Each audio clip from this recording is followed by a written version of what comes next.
स्वागत है बच्चों मेरे YouTube चैनल साइंस पॉइंट में। आज क्लास 12 का फिजिक्स का जो सबसे ज्यादा इंपॉर्टेंट क्वेश्चन है बिहार बोर्ड में जो पूछे जाने वाले हैं उसका पार्ट 2 लेकर के आया हूं मैं बच्चों। इससे पहले हम लोगों ने पिछले 7 चैप्टर का फिजिक्स का जितना भी सारा ऑब्जेक्टिव्स था अल्टरनेटिंग करंट तक का वो हम लोग कर चुके थे। तो आज हम लोग करेंगे बच्चों इसका पार्ट 2 और आज हम लोग लास्ट के 8 चैप्टर्स कवर करने वाले हैं। इससे जितने भी इंपॉर्टेंट क्वेश्चन है वीवीआई ऑब्जेक्टिव्स है उसको कवर करेंगे। तो आइए हमारे साथ बिना देरी के शुरू हो जाइए। तो आज का सेशन शुरू हो रहा है बच्चों, थोड़ा ध्यान से देखना, हर एक टर्म इसमें बहुत ज्यादा इंपॉर्टेंट है बच्चों। तो इसमें मैं पिछले 7 चैप्टर का ऑब्जेक्टिव करवा दिया था ना, ये सब तो करवा दिया था बच्चों, ये सब तो करवा दिया था। अब हम आते हैं आज के इस चैप्टर में जिसका नाम है इलेक्ट्रोमैग्नेटिक वेव। ये 8 नंबर चैप्टर है बच्चों, इलेक्ट्रोमैग्नेटिक वेव। इससे बहुत कम क्वेश्चन आते हैं बच्चों, 3 से 4 ऑब्जेक्टिव आते हैं। 3 से 4 ऑब्जेक्टिव आप एवरेज लेकर के चलो, 3 बहुत हो गया, 2 से 3 ऑब्जेक्टिव पूछा जाता है, ठीक है। लेकिन इससे ये भी चैप्टर इंपॉर्टेंट हो जाता है इसलिए क्योंकि 2-3 ऑब्जेक्टिव कम नहीं होते बच्चों, लेकिन शॉर्ट क्वेश्चन इससे आते हैं, लॉन्ग क्वेश्चन बिल्कुल नहीं आते इस चैप्टर से, ठीक है। आज तक नहीं पूछा है, तो चलिए इस चैप्टर का पहला नंबर क्वेश्चन क्या है बच्चों, इलेक्ट्रोमैग्नेटिक वेव का। कुछ ना कुछ तो आप पढ़े ही होंगे। The unit of ratio of magnetic field B and electric field is. देखो बी बाई ई का रेशियो बच्चों आपसे पूछा जा रहा है। बी बाई ई का रेशियो का यूनिट क्या होगा, बी बाई ई का यूनिट क्या होगा, ठीक है। देखिए यूनिट निकालने के लिए ऑप्शन के हिसाब से आपको चलना होगा। मीटर पर सेकंड है, सेकंड पर मीटर है, मीटर सेकंड है, मीटर पर सेकंड स्क्वायर है, ठीक है।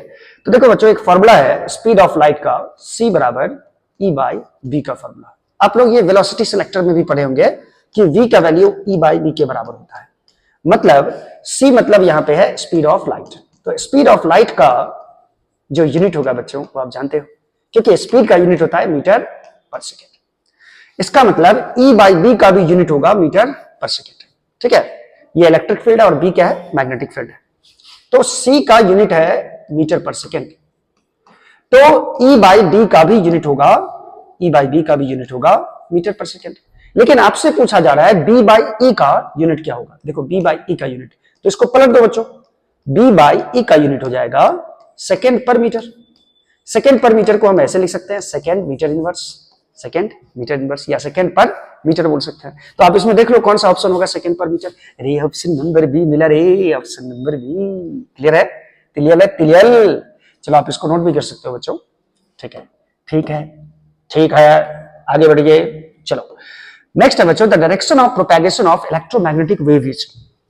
इलेक्ट्रोमैग्नेटिक वेव का जिधर प्रोपैगेशन होता है उसका डायरेक्शन किधर की तरफ होता है, क्या पैरेलल टू बी होता है। तो इलेक्ट्रोमैग्नेटिक वेव के बारे में बच्चों इतना जरूर जानते होंगे कि इसमें इलेक्ट्रोमैग्नेटिक वेव में, किसमें रे, इलेक्ट्रोमैग्नेटिक वेव में इलेक्ट्रिक फील्ड का जो वाइब्रेशन होता है इसका डायरेक्शन ये है। सपोज करो ये इलेक्ट्रिक फील्ड के वाइब्रेशन का डायरेक्शन है, इधर की तरफ इलेक्ट्रिक फील्ड वाइब्रेट करता है और इसके परपेंडिकुलर, यानी कि इसके परपेंडिकुलर क्या हो गया, ये एक्सिस हो गया।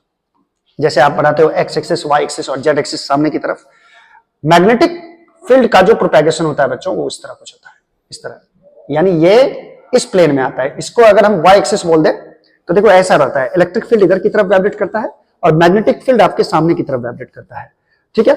और ये वाइब्रेशन होता है बच्चों, ये इलेक्ट्रिक फील्ड का वाइब्रेशन और ये मैग्नेटिक फील्ड का वाइब्रेशन, और ये ऐसे ऐसे चलता रहता है, तक ऐसे चलता रहता है, ये ऐसे वाइब्रेशन चल रहा है आगे की तरफ, ठीक है। तो इसमें जो मैग्नेटिक फील्ड का ये वाइब्रेशन होता है ये इधर की तरफ होता है और इलेक्ट्रिक फील्ड का वाइब्रेशन इधर की तरफ, ऊपर की तरफ होता है। और वेव का जो प्रोपैगेशन का डायरेक्शन होता है वो इधर की तरफ होता है, इधर की तरफ। ये डायरेक्शन होता है बच्चों E क्रॉस B के डायरेक्शन में। किधर, E क्रॉस B, E इधर की तरफ है देख लो और B इधर की तरफ है। E की तरफ हाथ घुमा के, हाथ खड़ा करके B की तरफ घुमाएंगे तो direction of propagation of wave इधर होता है, E क्रॉस B के डायरेक्शन। तो C जो पैरेलल होता है बच्चों किसके, स्पीड ऑफ लाइट जो पैरेलल होगा स्पीड ऑफ इलेक्ट्रोमैग्नेटिक वेव, वो E क्रॉस B के पैरेलल होता है। इलेक्ट्रिक फील्ड और मैग्नेटिक फील्ड के क्रॉस प्रोडक्ट का जो डायरेक्शन होगा उधर की तरफ प्रोपैगेशन होता है। किसका प्रोपैगेशन होगा रे, स्पीड ऑफ लाइट का, ठीक है। चलो जिंदा है माइक। तो parallel to E cross B कहां होगा बच्चों, पैरेलल टू B है ये नहीं होगा, parallel to E cross B। ये ऑप्शन करेक्ट है, ऑप्शन नंबर डी। चलिए नेक्स्ट है बच्चों, नेक्स्ट है थर्ड नंबर क्वेश्चन, सिलसिला ये तीसरे नंबर क्वेश्चन का। थर्ड नंबर क्वेश्चन क्या है बच्चों, देख लो जरा। The formula of magnetic energy density for solenoid is. Solenoid क्या होता है बच्चों, जानते हो सोलेनॉइड क्या होता है? सर एक लकड़ी का टुकड़ा ले लीजिए, ऐसे लकड़ी का बेलन, और इस पे ऐसे ऐसे ऐसे ऐसे तार लपेट दीजिए, तार लपेट दीजिए। इस संरचना को बोलते हैं बच्चों परिनालिका, सोलेनॉइड जिसको बोलते हो। इसके अंदर में होता है मैग्नेटिक फील्ड जनरेट होता है जब आप इसके दो वायर को सेल से कनेक्ट कर दोगे, ठीक है, तो इसके अंदर में मैग्नेटिक फील्ड डेवलप होता है, यानी मैग्नेटिक लाइंस ऑफ फोर्स। यदि करंट ऐसे जा रहा है, ऐसे ऐसे ऐसे आ रहा है करंट, तो इस डायरेक्शन में मैग्नेटिक लाइंस ऑफ फोर्स बनता है, यानी इसके अंदर मैग्नेटिक फील्ड होता है। यहां पे पूछ रहा है बच्चों मैग्नेटिक एनर्जी डेंसिटी क्या होता है? मैग्नेटिक एनर्जी डेंसिटी जो होता है बच्चों, ये होता है magnetic field energy, magnetic field energy per unit volume, per unit volume, unit volume में कितना मैग्नेटिक फील्ड एनर्जी है, ठीक है। और इसका जो फॉर्मूला होता है बच्चों, इसको म्यू मान लो, तो इसको इसका फॉर्मूला होता है B square by 2 mu naught, B square by 2 mu naught, ठीक है। जैसे आप पढ़े होंगे इलेक्ट्रिक फील्ड एनर्जी डेंसिटी जो होता है बच्चों, जो कि कैपेसिटर पैरेलल प्लेट कैपेसिटर के बीच में होता है, उसमें एनर्जी डेंसिटी का फॉर्मूला होता है half epsilon not E square का, इसके बराबर होता है, ठीक है। ये होता है इलेक्ट्रिक फील्ड एनर्जी डेंसिटी। तो मैग्नेटिक फील्ड एनर्जी डेंसिटी जो हो जाएगा बच्चों, तो इसमें भी हाफ होगा, इसको कोरिलेट कर सकते हो। इसमें एप्सिलॉन नॉट होता है, नीचे में इसमें क्या होता है म्यू नॉट होता है, इसमें इलेक्ट्रिक फील्ड होता है, इसमें मैग्नेटिक फील्ड होता है, ठीक है।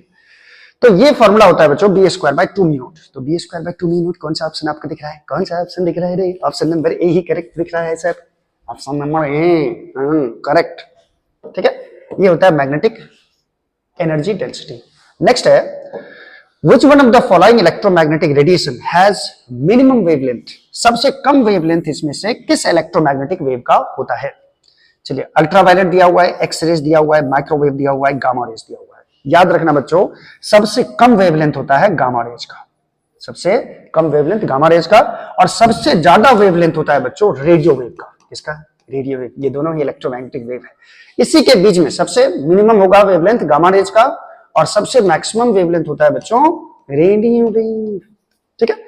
चलो गामा रेज का मिनिमम आपसे पूछा जा रहा है वेवलेंथ क्या होगा, तो ये क्या होगा गामा रेज हो जाएगा। कितना easy question, so easy so. चलिए नेक्स्ट क्वेश्चन देखते हैं बच्चों। The phase difference between electric wave and magnetic wave in the electromagnetic wave is. देखो बच्चों एक्चुअली क्या है कि इसमें जो आपको अभी अभी मैंने फिगर बना के दिखाया था कि इलेक्ट्रिक फील्ड का वाइब्रेशन इधर की तरफ होता है ये, और मैग्नेटिक फील्ड का वाइब्रेशन इस डायरेक्शन में होता है, ये होता है ऐसे। ये दोनों बच्चों सेम फेज में होते हैं, यानी इलेक्ट्रिक फील्ड इलेक्ट्रोमैग्नेटिक वेव में इलेक्ट्रिक वेव और ये जो मैग्नेटिक वेव होता है ये दोनों सेम फेज में होते हैं। देखो सेम फेज में है, सेम फेज में होते हैं, इसीलिए इस दोनों के बीच का जो फेज डिफरेंस होगा बच्चों वो जीरो होगा। क्या होगा? जीरो होगा, ठीक है, क्योंकि दोनों सेम फेज में, इलेक्ट्रिक फील्ड भी और मैग्नेटिक फील्ड भी सेम फेज में, तो इसका बीच का फेज डिफरेंस क्या होगा? जीरो। जीरो जीरो जीरो रे, जीरो कितना बड़ा लिखा है देख लो। सर बड़ा लिख लिया आप, ताकि आपको ऑप्शन याद रहे ना रे बच्चा, जानता हूं मैं, ठीक है। चलो नेक्स्ट है, चलो इसमें कहां बड़ा लिखा हुआ है कैसे पता करें? तो इसके लिए पढ़ना पड़ेगा बच्चों, पढ़ना पड़ेगा। Which of the following is correct for the speed of electromagnetic wave in vacuum? ये फॉर्मूला आप लोग याद रखिएगा बच्चों। Speed of light in any medium होता है, इन एनी मीडियम 1/√* म्यू, ये फॉर्मूला होता है। एप्सिलॉन क्या है? Permittivity of any medium. जैसे मान लो वाटर मीडियम में आपको स्पीड ऑफ लाइट निकालना है, वाटर मीडियम में, तो वाटर मीडियम का कुछ ना कुछ ये परमिटिविटी होगा, वाटर मीडियम का कुछ ना कुछ मैग्नेटिक परमिएबिलिटी होगा। तो स्पीड ऑफ लाइट का जो फॉर्मूला हो जाता है बच्चों V बराबर 1/√ε म्यू होता है, ठीक है।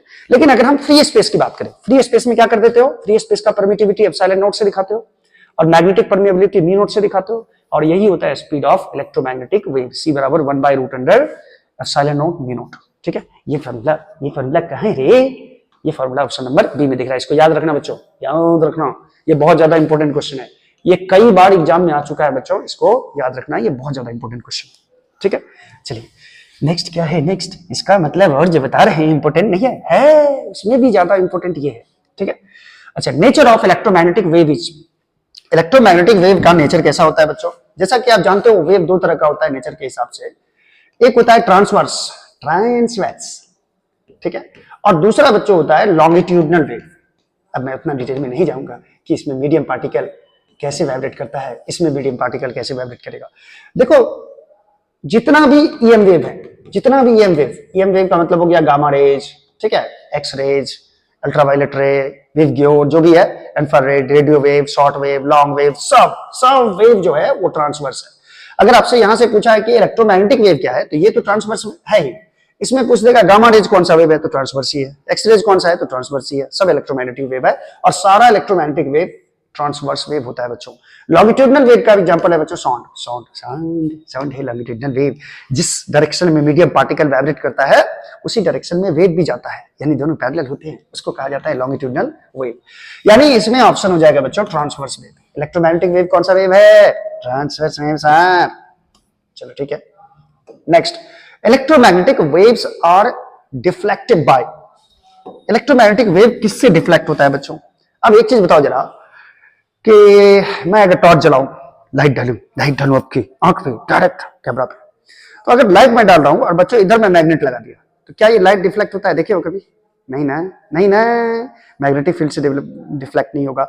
कोई इलेक्ट्रिक फील्ड डाल दो बीच में, जैसे इधर पॉजिटिव प्लेट इधर नेगेटिव प्लेट लगा दो और इसको जोड़ दो बैटरी से, उसके बीच में लाइट मारो, तब भी वो डेविएट नहीं होता है। यानी लाइट को, यानी कि इलेक्ट्रोमैग्नेटिक वेव को कोई भी डिफ्लेक्ट नहीं कर सकता है बच्चों, ना इलेक्ट्रिक फील्ड और ना ही मैग्नेटिक फील्ड। तो इसमें बोल रहा है कि कौन डिफ्लेक्ट करेगा, तो क्या इलेक्ट्रिक फील्ड डिफ्लेक्ट करेगा? नहीं रे बाबा। Magnetic field? नहीं रे बाबा। Both A and B? अरे ए एंड बी है ही नहीं भाई, तो क्या हो जाएगा? नॉट। ऑप्शन नंबर डी, इसको डिफ्लेक्ट नहीं कर पाता है इलेक्ट्रिक फील्ड और मैग्नेटिक फील्ड। चलिए नेक्स्ट क्वेश्चन क्या है बच्चों? Which of the following ray is used to treat cancer? Cancer के ट्रीटमेंट में किस रे का यूज होता है बच्चों? बच्चों इसमें याद रखना, इसमें गामा रेज का यूज होता है। कैंसर के ट्रीटमेंट में गामा रेज का यूज किया जाता है, ठीक है। गामा रेज का है रे, ऑप्शन नंबर डी हो जाएगा। Clear clear clear clear. चलिए आगे बढ़े। आजा शाम होने आई 10 नंबर में आई। Which of the following ray is used to detect bone break? कहीं हड्डी वड्डी टूटा है तो इसको डिटेक्ट करने के लिए कौन सा रे यूज किया जाता है बच्चों? विच रे? या आपसे पूछ देगा which of the following electromagnetic wave is used to detect bone break? हड्डी कभी टूटा है? कभी टूटा है, भगवान न करे कभी टूटे आप लोगों का, ठीक है। किसी का यदि हड्डी टूट जाता है बच्चों, तो उसका क्या करवाने के लिए जाते हो डॉक्टर के पास? क्या करवाने के लिए जाते हो? एक्सरे। क्या करवाते हो? एक्सरे। बोन ब्रेक होता है तो इसको डिटेक्ट करने के लिए बच्चों कौन सा इलेक्ट्रोमैग्नेटिक वेव यूज किया जाता है? एक्सरे। एक्सरे क्या है? इलेक्ट्रोमैग्नेटिक वेव है। इसमें देखो अल्फा रे नहीं होगा, बीटा रे नहीं होगा, गामा रे नहीं होगा, कौन सा रे होगा? एक्सरे होगा, ठीक है। नेक्स्ट देखो, चलिए 11 नंबर क्वेश्चन। 11 नंबर नहीं है रे, सबसे इंपॉर्टेंट चैप्टर बच्चों आ चुका है आपके सामने, ray optics and optical instrument. ये 9 नंबर चैप्टर है फिजिक्स का। सबसे ज्यादा ऑब्जेक्टिव बच्चों और सबसे ज्यादा सब्जेक्टिव इसी चैप्टर से पूछे जाते हैं, ठीक है। इससे अगर आप ऑब्जेक्टिव की बात कीजिएगा तो 10 से 15 ऑब्जेक्टिव इससे आता है बच्चों। ये बहुत ज्यादा इंपॉर्टेंट चैप्टर है, इसीलिए इसमें मैंने नंबर ऑफ ऑब्जेक्टिव्स भी ज्यादा लिए हैं ताकि आपको अच्छे से समझा पाए और आप एग्जाम में धूम धड़क्का मचा सके। चलिए इसका, इस चैप्टर का सबसे पहला नंबर क्वेश्चन देखो। The unit of which physical quantity is light year? The unit of which physical quantity is light year? इनमें से किस क्वांटिटी का यूनिट लाइट ईयर होता है? आपको पता होगा लाइट ईयर क्या होता है बच्चों? Distance travelled by light in 1 year. एक साल में लाइट जितना दूरी तय करता है उसे कहा जाता है लाइट ईयर कहा जाता है बच्चों, ठीक है। कितना साल में? 1 साल तक अगर लाइट चलता रहा, 1 साल तक, तो वो कितना दूरी तय करेगा? उस दूरी को बोलते हैं लाइट ईयर। यानी लाइट ईयर डिस्टेंस का यूनिट है बच्चों। किसका यूनिट? डिस्टेंस का। अब उतना ज्यादा डिस्टेंस होता है बच्चों कि इसको मीटर किलोमीटर में मापना बड़ा मुश्किल होता है, इसलिए इसको लाइट ईयर में मापा जाता है। किसको? डिस्टेंस को। अरे ये तो फर्स्ट ऑप्शन ही दिख रहा है सर, ये पहला का ए हो जाएगा। पहला का A option number second number question है बच्चों, ऑप्शन नंबर नहीं। Which of the following is correct for reflective index of mean colour? Mean colour का मतलब होता है बच्चों येलो कलर का रिफ्लेक्टिव इंडेक्स क्या होगा? ये एवरेज होता है। देखो जब भी विवग्योर की बात आती है, इसको याद भी रख सकते हो आप। जैसे व्हाइट लाइट किसी प्रिज्म से गया तो सबसे ऊपर कौन रहता है? सबसे ऊपर डिफ्लेक्शन होता है रेड का, और सबसे नीचे कौन रहता है बच्चों? ये रहता है वायलेट, ठीक है। तो रेड और वायलेट का जो एवरेज होगा बच्चों, ये तो एवरेज होगा, तो ये येलो कलर का यहां पे डेविएशन निकलता है। एक मिनट बच्चों जी, सॉरी बच्चों डिस्टरबेंस के लिए, कुछ गार्जियंस आ गए थे। ठीक है, ओके, हम लोग कंटिन्यू होते हैं इस पे। तो हम क्या बता रहे थे आपको कि व्हाइट लाइट जब किसी प्रिज्म से पास करता है तो रेड सबसे ऊपर रहता है और वायलेट सबसे नीचे रहता है, और बीच में कौन सा कलर रहता है? Yellow colour. हर कलर के लिए बच्चों रिफ्रैक्टिव इंडेक्स क्या होता है? अलग अलग होता है। हर कलर के लिए रिफ्रैक्टिव इंडेक्स अलग अलग होता है। मैं देख लूं प्रॉपर वे में रिकॉर्डिंग हो रहा है या नहीं। बिल्कुल सही है। तो इस केस में क्या होगा कि येलो कलर का यदि आप रिफ्रैक्टिव इंडेक्स निकालोगे तो ये रेड और वायलेट कलर के रिफ्रैक्टिव इंडेक्स के एवरेज के बराबर होता है, यानी mu V plus mu R by 2 के बराबर होता है। ठीक है, तो mu V plus mu R by 2 option ढूंढो। ऑप्शन ढूंढो रे, ऑप्शन नंबर 1 करेक्ट है बच्चों। ठीक है, चलो नेक्स्ट क्या है? Next third number, power of parallel sided glass slab is. देखो क्या है, क्या है? Parallel sided glass.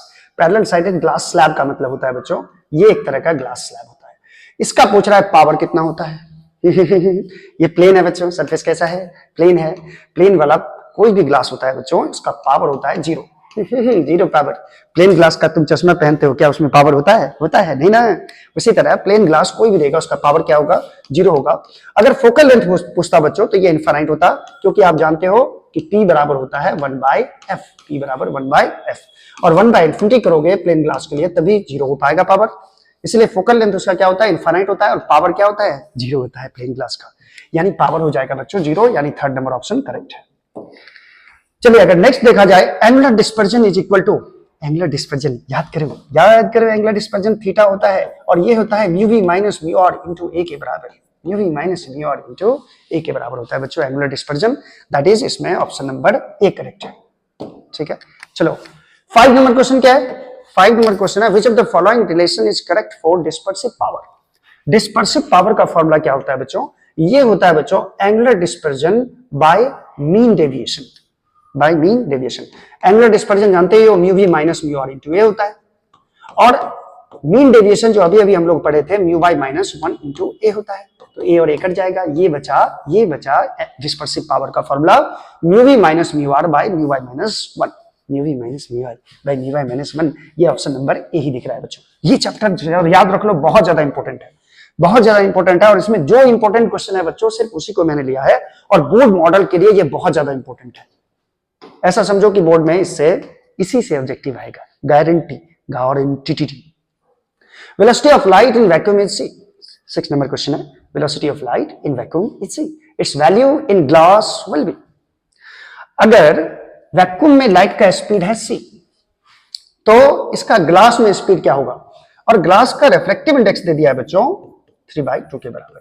याद करो रिफ्रैक्टिव इंडेक्स होता है c/v।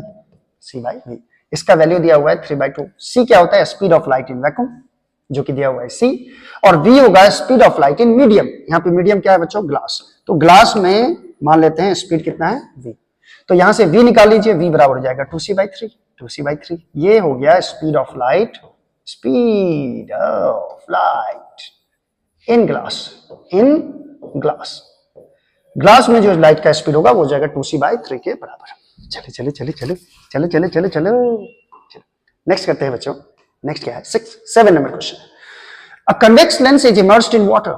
एक कन्वेक्स लेंस को पानी में डुबाया गया, और पानी का रिफ्रैक्टिव इंडेक्स है 1.33, देन इट बिहेव्स एज।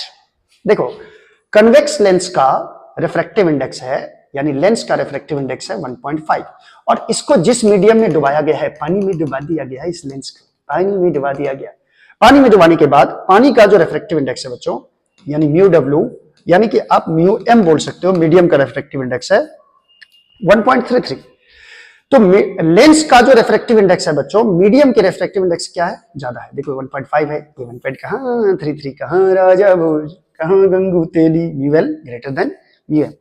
अगर ऐसा केस होता है बच्चों, तो जो लेंस जैसा है उसी तरह बिहेव करेगा। मतलब ये अगर कन्वेक्स है तो convex behaves like convex. Convex की तरह ही बिहेव करेगा। कन्वेक्स लेंस को बच्चों कन्वर्जिंग लेंस भी बोलते हैं। क्या बोलते हैं? Converging lens. ठीक है, यानी कन्वेक्स लेंस इसमें कन्वर्जिंग लेंस की तरह ही बिहेव करेगा, यानी ऑप्शन नंबर हो जाएगा ए। क्लियर है? क्लियर? चलो नेक्स्ट क्वेश्चन क्या है, 8वां नंबर क्वेश्चन देखो बच्चों। Light moves its colour to its, light में जो कलर होता है वो किसके कारण होता है बच्चों? तो जानते ही हो, लाइट में जो कलर होता है वो, लाइट का कलर कौन सा होगा? ये लाइट का फ्रीक्वेंसी डिसाइड करता है। लाइट का फ्रीक्वेंसी, यानी लाइट का कलर कौन डिसाइड करेगा? लाइट का फ्रीक्वेंसी डिसाइड करता है, यानी कि ऑप्शन नंबर ए हो जाएगा। चलिए 8 नंबर क्वेश्चन हो गया। 9 नंबर क्वेश्चन करते हैं। सोलर स्पेक्ट्रम, सोलर स्पेक्ट्रम जो होता है बच्चों वो कंटिन्यूअस होता है। कैसा होता है? कंटिन्यूअस, कंटिन्यूअस सोलर स्पेक्ट्रम, यानी ऑप्शन नंबर ए हो जाएगा, ए हो जाएगा। चलिए 10 number question. Refractive index is maximum for, mu का वैल्यू किसके लिए मैक्सिमम होता है बच्चों? देखो म्यू का वैल्यू होता है सी/वी के बराबर, जिसके लिए वेलोसिटी कम होगा, जिस मीडियम में जितना कम वेलोसिटी होगा उसका रिफ्रैक्टिव इंडेक्स बच्चों उतना ज्यादा होगा, उतना ज्यादा होगा म्यू का मान। यानी वेलोसिटी सबसे कम किस में होता है? एयर में तो सबसे ज्यादा, वैक्यूम में उससे भी ज्यादा, ग्लास कम, डायमंड में सबसे कम होता है स्पीड बच्चों, इसीलिए इसका रिफ्रैक्टिव इंडेक्स होगा मैक्सिमम, और जो कि होता है 2.4 के बराबर। ठीक है, डायमंड का रिफ्रैक्टिव इंडेक्स सबसे ज्यादा होता है। चलो चलो रे चलो, the critical angle of light passing from glass to air is minimum 4। देखो बच्चों क्या पूछ रहा है आपसे कि क्रिटिकल एंगल किस कलर के लिए मिनिमम होगा जब लाइट पास किया ग्लास से एयर में। याद करो, याद करो, ग्लास से एयर में क्रिटिकल एंगल किसको बोलते हैं? जब डेंसर मीडियम से लाइट रेयर मीडियम में जाती है तो एंगल ऑफ रिफ्रैक्शन का मान जब 90 डिग्री हो जाता है, उस समय में जो एंगल ऑफ इंसिडेंस होता है उसको बोलते हैं क्रिटिकल एंगल, इसको बोलते हैं क्रिटिकल एंगल। और क्रिटिकल एंगल का फॉर्मूला होता है बच्चों साइन थीटा सी बराबर 1/μ, 1/μ। ठीक है, और यदि ग्लास में कलर की बात होगी तो म्यू का फॉर्मूला जो होता है बच्चों वो c/v होता है, c/v। इसका c/v लिख सकते हो, v को ऊपर लिख दो, साइन थीटा सी बराबर रे v/c। और v का फॉर्मूला होता है बच्चों n lambda, n lambda, n lambda by कितना हो जाएगा? c। और लैम्डा बाय c को क्या बोलते हो? देखो एक फ्रीक्वेंसी का फॉर्मूला है, c बराबर n इंटू लैम्डा है, तो लैम्डा बराबर हो जाएगा बच्चों c/n के बराबर, लैम्डा बराबर c/n।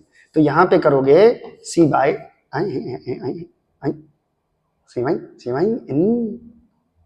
नहीं रहे, अच्छा n c/λ, v बराबर n लैम्डा, अच्छा v बराबर n लैम्डा तो मैंने लगा ही दिया, मैंने लगा ही दिया। लैम्डा और फ्रीक्वेंसी में बच्चों उल्टा रिलेशन होता है। अच्छा sine theta C directly proportional to किसके हो गया? लैम्डा के हो गया, directly proportional to lambda, inversely proportional to frequency.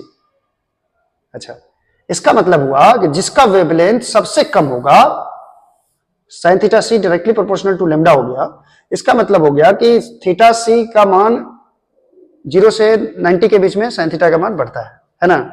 तो जितना थीटा का मान होगा उतना साइन थीटा सी का मान होगा। इसका मतलब लैम्डा जितना कम होगा उतना कम होगा क्रिटिकल एंगल का वैल्यू, क्रिटिकल एंगल का वैल्यू जितना लैम्डा कम होगा उतना कम होगा। तो सबसे कम लैम्डा किसका होता है बच्चों? यानी वेवलेंथ किसका कम होता है सबसे कम? तो रेड का तो सबसे ज्यादा होता है, ग्रीन येलो वायलेट, वायलेट का सबसे कम होगा, इसीलिए क्रिटिकल एंगल सबसे कम किसके लिए होगा?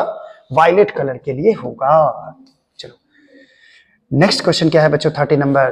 The angle of minimum deviation for thin prism of refractive index mu is. देखो एंगल ऑफ मिनिमम डेविएशन के लिए होता है लैम्डा एम का वैल्यू जानते ही होंगे, म्यू -1 इंटू ए होता है बच्चों। ये फॉर्मूला होता है angle of minimum deviation for prism. ये फॉर्मूला कहाँ है? कहाँ है रे? म्यू -1 इंटू ए, यानी ऑप्शन नंबर बी करेक्ट है बच्चों। और जो बच्चे इसमें ढंग से अगर नहीं समझ पा रहे हैं तो मेरा बहुत सारा वीडियो है बच्चों यूट्यूब पे, इसी चैनल पे, आप वहां जाके भी देख सकते हैं। चैप्टर वाइज मैंने उसमें भी कराया है, लेकिन उसमें चैप्टर का सारा ऑब्जेक्टिव्स करवाया गया है। ठीक है, अगर वो देखना चाहते हैं तो वो भी देख लीजिए, वो भी देख लीजिए। चलो नेक्स्ट क्वेश्चन क्या है बच्चों? नेक्स्ट है 40 number question. If the focal length of a glass lens mu equal to 1.5 in air is 20 centimetre. हवा में किसी ग्लास का फोकल लेंथ है, ग्लास लेंस का फोकल लेंथ है 20 सेंटीमीटर है, then its focal length in medium of refractive index 1.5। समझना बात को, एक लेंस है, एक लेंस था, एक राजा था, 1.5 है लेंस का रिफ्रैक्टिव इंडेक्स।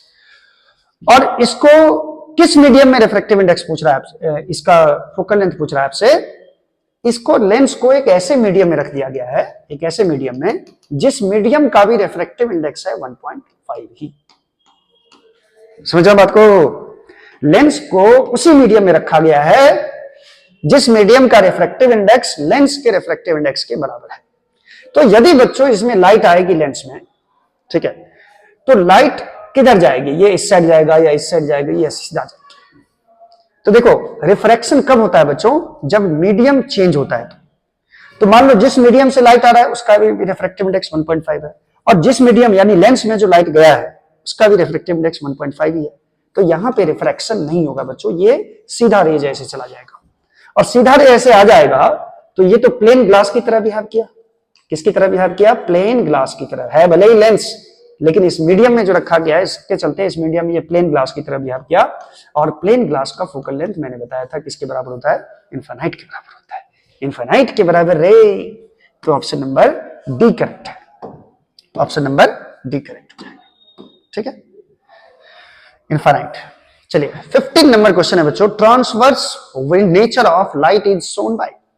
इनमें से कौन ऐसी घटना है जो लाइट को बताता है कि ये ट्रांसवर्स है नेचर से? ठीक है, नेचर से ट्रांसवर्स से। देखो इंटरफेरेंस नहीं, ये वेव नेचर बताता है बच्चों, सिर्फ रिफ्लेक्शन, ये भी वेव और ड्यूअलिटी नेचर है।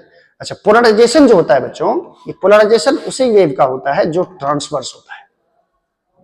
जो वेव ट्रांसवर्स होगा वही पोलराइजेशन की घटना को शो करेगा।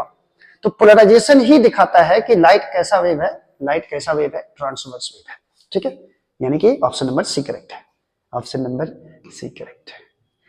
आने से उसके आए बहार, जाने से उसके, चलो जाने दो अभी जाने दो सबको। When two converging lenses of same focal length f are placed in contact, then focal length of the combination h। जब दो लेंस, कन्वेक्स लेंस है, दो कन्वेक्स लेंस, दोनों का फोकल लेंथ सेम है, दोनों को कांटेक्ट में रखा गया है, तो इसका इक्विवेलेंट फोकल लेंथ क्या होगा? याद करो 1/f का फॉर्मूला होता है 1/f1 plus 1/f2, 1/f equivalent का।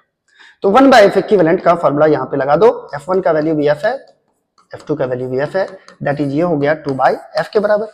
लेकिन f इक्विवेलेंट का मान पूछ रहा है बच्चों, f इक्विवेलेंट ये हो जाएगा 2/f के बराबर। उल्टा कर दो, उल्टा पलटी, उल्टी उल्टा, ठीक है, उल्टा पुल्टा। 1/f इक्विवेलेंट का मान 2/f है, तो f इक्विवेलेंट बाय 1 का मान क्या होगा? 2/f/2 के बराबर होगा। ये क्या लिखा है? f/2 हो जाएगा। इसको पलटी मार दो, f/2 कहां है बच्चों? ऑप्शन नंबर सी में। चलो नेक्स्ट देखते हैं बच्चों। नेक्स्ट, रायबरेली में तो बीच बाजारी जब हुस्न दिखाने जाएगी। 17 नंबर क्वेश्चन में, मत जाना अभी कोई बाजार। When light passes from one medium to another medium, which of its character remain always same or doesn't change? आपसे पूछा जा रहा है जब लाइट एक मीडियम से दूसरे मीडियम में जाती है तो लाइट का कौन सा कैरेक्टर चेंज नहीं करता है। बच्चों याद करो, लाइट जब भी एक मीडियम से दूसरे मीडियम में जाती है तो याद रखना कलर और फ्रीक्वेंसी कभी नहीं चेंज करता है। अगर रेड कलर आ रहा था वायु से यानी एयर से, तो ये पानी में अगर जाएगा तो रेड ही रहेगा, और उसका फ्रीक्वेंसी भी चेंज नहीं करता है बच्चों। ये दो चीज कभी नहीं चेंज करता है, याद रखना। कोई भी लाइट एक मीडियम से दूसरे मीडियम में प्रवेश करेगी तो उसका कलर और फ्रीक्वेंसी कभी चेंज नहीं करता है, ये ध्यान में रखना है। तो कलर और फ्रीक्वेंसी में से कौन सा ऑप्शन दिया हुआ है? वेवलेंथ चेंज कर सकता है, स्पीड चेंज कर सकता है, फ्रीक्वेंसी नेवर चेंजेस, ठीक है। ऑप्शन नंबर सी सही है। यानी 18 नंबर क्वेश्चन देखो, radius of curvature of plane mirror is. Plane mirror का बच्चों रेडियस ऑफ कर्वेचर क्या होगा?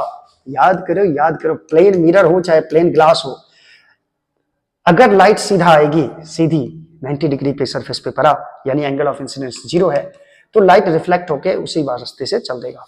अगर मान लो ये इसका प्रिंसिपल एक्सिस है, तो फोकस किसको बोलते हो? जब ये लाइट रिफ्लेक्ट होके काटता कहीं पे तब ना फोकस होता है। ये काटेगा ही नहीं रहे, ये तो सीधा चला, यानी इसका फोकस कहां पे जाएगा बच्चों? इनफाइनाइट। तो रेडियस ऑफ कर्वेचर भी क्या हो जाएगा? इनफाइनाइट। प्लेन मिरर का, प्लेन मिरर हो चाहे प्लेन ग्लास हो, दोनों का फोकल लेंथ इनफाइनाइट होता है बच्चों, रेडियस ऑफ कर्वेचर भी इनफाइनाइट होगा और पावर भी क्या होगा? 0 होगा। तो यहां पे आपको फोकल लेंथ पूछ, रेडियस ऑफ कर्वेचर पूछ रहा है, तो ये इनफाइनाइट हो जाएगा। चलिए नेक्स्ट क्वेश्चन है 19 नंबर क्वेश्चन बच्चों। 19 नंबर क्वेश्चन है the radius of curvature of Its surface of a biconvex lens is 20 centimetre.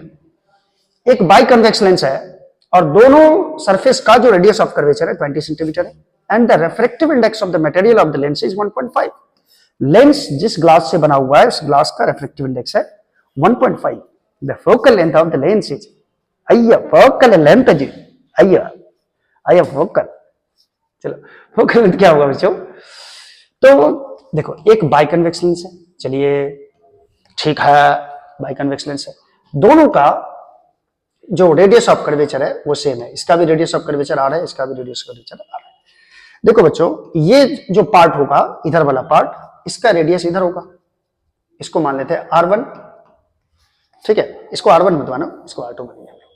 अच्छा ये जो इसका जो रेडियस ऑफ कर्वेचर होगा ये इधर होगा, इस सरफेस का, ये जो सरफेस है इसका रेडियस ऑफ कर्वेचर इधर होगा, इसको मान लो R1 इक्वल टू R।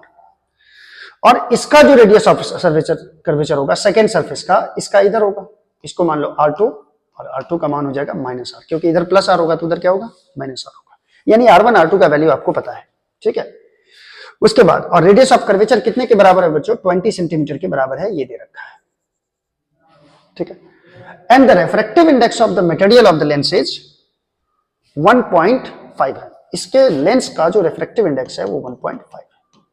तो इसका फोकल लेंथ पूछ रहा है। याद करो लेंस मेकर्स फार्मूला 1/f बराबर mu minus 1 into 1/r1 minus 1/r2, ये फार्मूला लगा दो फोकल लेंथ निकल जाएगा। म्यू माइनस 1, म्यू का वैल्यू दे रखा है बच्चों 1.5, 125 माइनस 1 इंटू 1/r1 का मान रखो, r1 का मान +r है, माइनस r2 का मान है बच्चों -r, तो यहाँ पे हम -r रख दें, -r, ये 0.5 हो गया इंटू ये आ जाएगा माइनस माइनस प्लस हो जाएगा बच्चों, तो 1/r plus 1/r, 2/r 2/r 2/r 2/r। चलिए इसको सॉल्व किया जाए पहले। 0.5 इंटू 2/r का वैल्यू दे रखा है बच्चों 20 सेंटीमीटर, तो मैंने 20 सेंटीमीटर रख दिया, 0.5 को हटाया मैंने 100 कर दिया, 10 कर दिया। अच्छा और कटेगा, 2 दहें 20 कट गया, 2 दहें 20, 5 दूना 10, 1/20, यानी 1/f का वैल्यू आ रहा है 1/20, तो f का वैल्यू कितना हो जाएगा बच्चों? 20 सेंटीमीटर, क्रॉस गुना कर दो, 20 सेंटीमीटर हो जाएगा, ठीक है। 20 सेंटीमीटर, 20 सेंटीमीटर, देखो रे मीटर में भी आंसर है, सेंटीमीटर, पहला ऑप्शन मत मार देना है बच्चों, गलत हो जाएगा, मीटर है, सेंटीमीटर में ऑप्शन आएगा 20 सेंटीमीटर, ठीक है। चलो नेक्स्ट देखो बच्चों 20 number question. A convex lens of focal length 40 centimetre and a concave lens of focal length 20 centimetre are in contact. The power of their combination in dioptre is, dioptre में इसका power कितना होगा ये आपसे पूछा जा रहा है। एक कन्वेक्स लेंस है बच्चों, एक कन्वेक्स लेंस है जिसका फोकल लेंथ है मान लो f1 है, इसका फोकल लेंथ है 40 सेंटीमीटर, तो कन्वेक्स लेंस का फोकल लेंथ पॉजिटिव होता है। और एक है कनकेव लेंस, दोनों कांटेक्ट में रखा गया है, कनकेव लेंस ऐसा ऐसा एक कनकेव लेंस है। इस कनकेव लेंस का फोकल लेंथ मान लो f2 जो कि दिया हुआ है 20 सेंटीमीटर, और कनकेव लेंस का फोकल लेंथ बच्चों होता है नेगेटिव -20 सेंटीमीटर, ठीक है।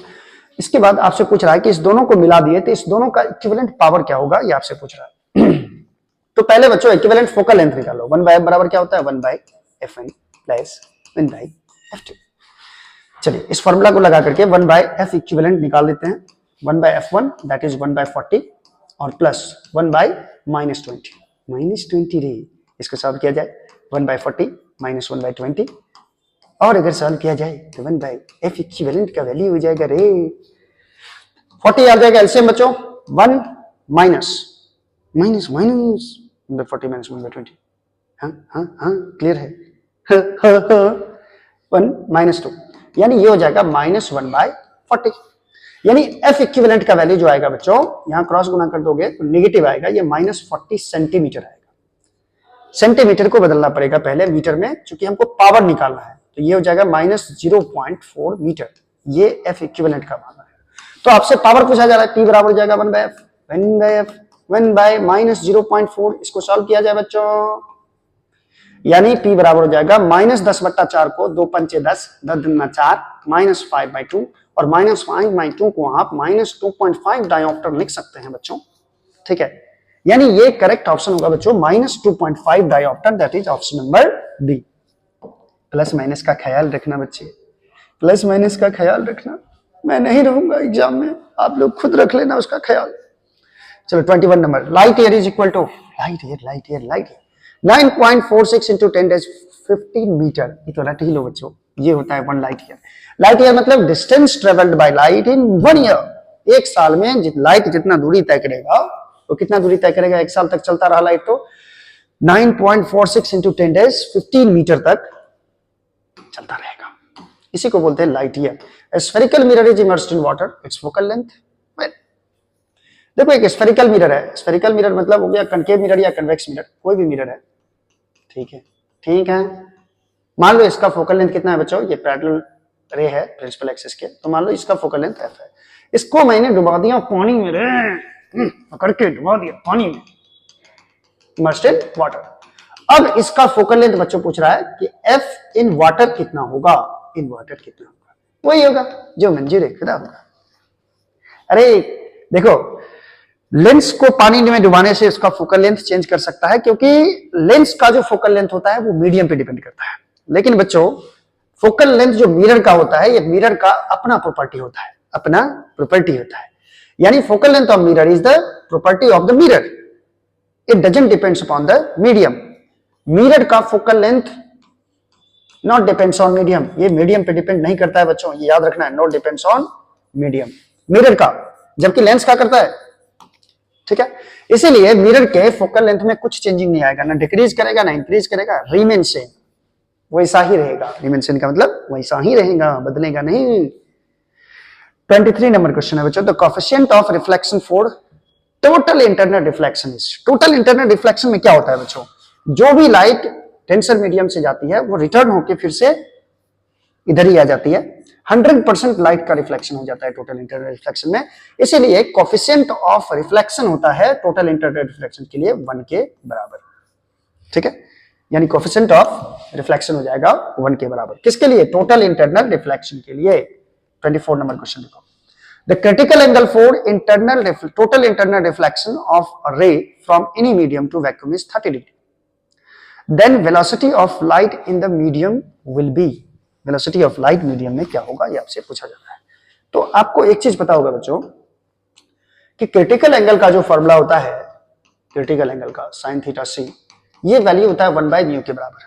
आपको क्रिटिकल एंगल का वैल्यू दे दिया है कितना डिग्री, 30 डिग्री, तो sin 30 डिग्री का वैल्यू हो जाएगा 1/2 के बराबर, 1/μ के बराबर, ठीक है। sin 30 का मान कितना होगा 1/2, 1/2 बराबर क्या हो जाएगा 1/μ, तो म्यू का मान कितना हो जाएगा बच्चों 2 हो जाएगा। यानी मीडियम का जो रिफ्लेक्टिव इंडेक्स है वो किसके बराबर है, 2 के बराबर।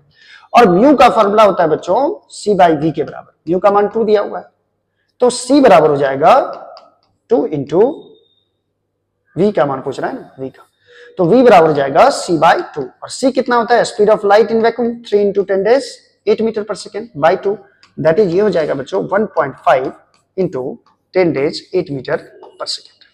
ये कहाँ है, ये कहाँ है ऑप्शन में रे, 1.5 इंटू 10⁵। चलिए एक बार फिर से चेक कर ले, sin थीटा c बराबर 1/μ, क्रिटिकल एंगल के लिए थीटा का मान 30 डिग्री है, 1/μ है, sin 30 1/2 होता है बच्चों, बिल्कुल सही। तो 1/μ बराबर म्यू बराबर 2 हो गया, 2 म्यू इक्वल टू 2, c/v बराबर 2 हो जाएगा, v बराबर c/2, 1.5 into 10⁸ metre per second होना चाहिए बच्चों। मुझे लगता है कि ये ऑप्शन में एक ही फॉर्म दिख रहा है, बाई 2 तो होना पड़ेगा, मुझे लगता है ये ऑप्शन होना चाहिए बच्चों, ये भी 8 ही होना चाहिए, ये अलग कैसे हो गया, ये सब में 8 आ रहा है, इसमें 8 नहीं है, ये ऑप्शन सही हो जाएगा बच्चों 1.5 इंटू 10⁸ मीटर पर सेकेंड। चलो चलो चलो सब साइन करो। 25 number, in visible spectrum which colour has larger wavelength.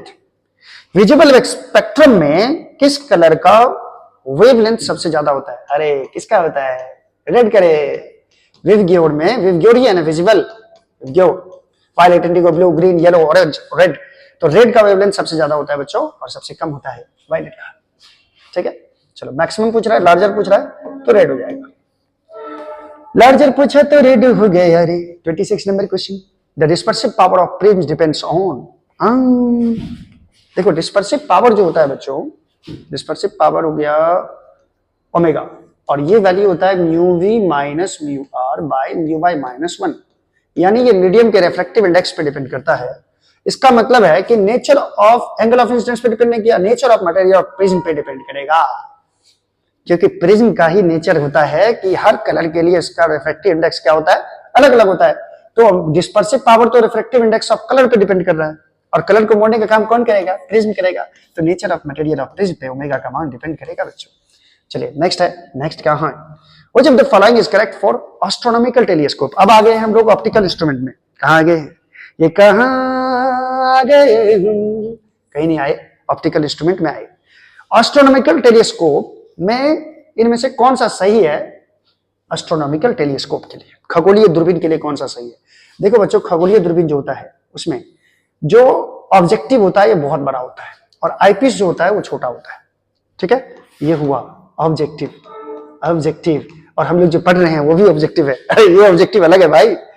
हाँ, और ये हो गया आईपीस। आंख जिधर रहता है उधर आईपीस होता है, जिधर ऑब्जेक्ट रखा जाता है उसको ऑब्जेक्टिव बोलते हैं। ऑब्जेक्टिव का बच्चों फोकल लेंथ और इसका अपार्चर दोनों बड़ा होता है विद रिस्पेक्ट टू इसमें आईपीस, क्योंकि इसका अपार्चर बड़ा रखा जाता है। क्योंकि खगोलीय दूरबीन से क्या देखोगे, एस्ट्रोनॉमिकल टेलीस्कोप से तारा को देखना है। अब तारा दिखता है छोटा, उससे लाइट जो आएगी बहुत कम आएगी, तो अपार्चर बड़ा करके रखते हैं ताकि ज्यादा से ज्यादा लाइट आए। फोकल लेंथ भी बड़ा करके रखते हैं इसका। यानी ऑब्जेक्टिव का जो फोकल लेंथ होता है बच्चों, उसको बोले एफ नॉट, और आईपीस के फोकल लेंथ को बोले एफ ई, और ये जो होता है एफ ओ का वैल्यू वो एफ ई से क्या होता है, बड़ा होता है। ऑब्जेक्टिव का फोकल लेंथ बड़ा रखा जाता है। तो ये ऑप्शन ढूंढो, ये ऑप्शन ढूंढो। ऑप्शन नंबर बी में दिख रहा है ऑब्जेक्टिव का फोकल लेंथ आईपीस से ज्यादा होगा। चलो नेक्स्ट है, next 28, next the image form by simple microscope is. Simple microscope में जो इमेज फॉर्म होता है बच्चों वो कैसा होता है जानते ही हो। सिंपल माइक्रोस्कोप में इसके फोकस के अंदर कोई ऑब्जेक्ट को रखा जाता है, तो इसी के पीछे एक बड़ा सा इमेज बनता है जो कि होता है वर्चुअल और सीधा होता है बच्चों, एंड इरेक्ट होता है, एंड इरेक्ट। सिंपल माइक्रोस्कोप किसको बोलते हैं, कन्वेक्स लेंस को ही कहा जाता है simple microscope. Virtual and erect कहां ऑप्शन है, ऑप्शन नंबर ए है बच्चों, ये सही है। चलो नेक्स्ट है, which of the following I detects is removed by convex lens. Convex lens से का यूज कौन से आई डिफेक्ट को कम करने में किया जाता है। यानी आप बचपन में भी पढ़े होंगे उत्तल लेंस, उत्तल लेंस रे उत्तल लेंस, अरे लेंस रे उत्तल लेंस।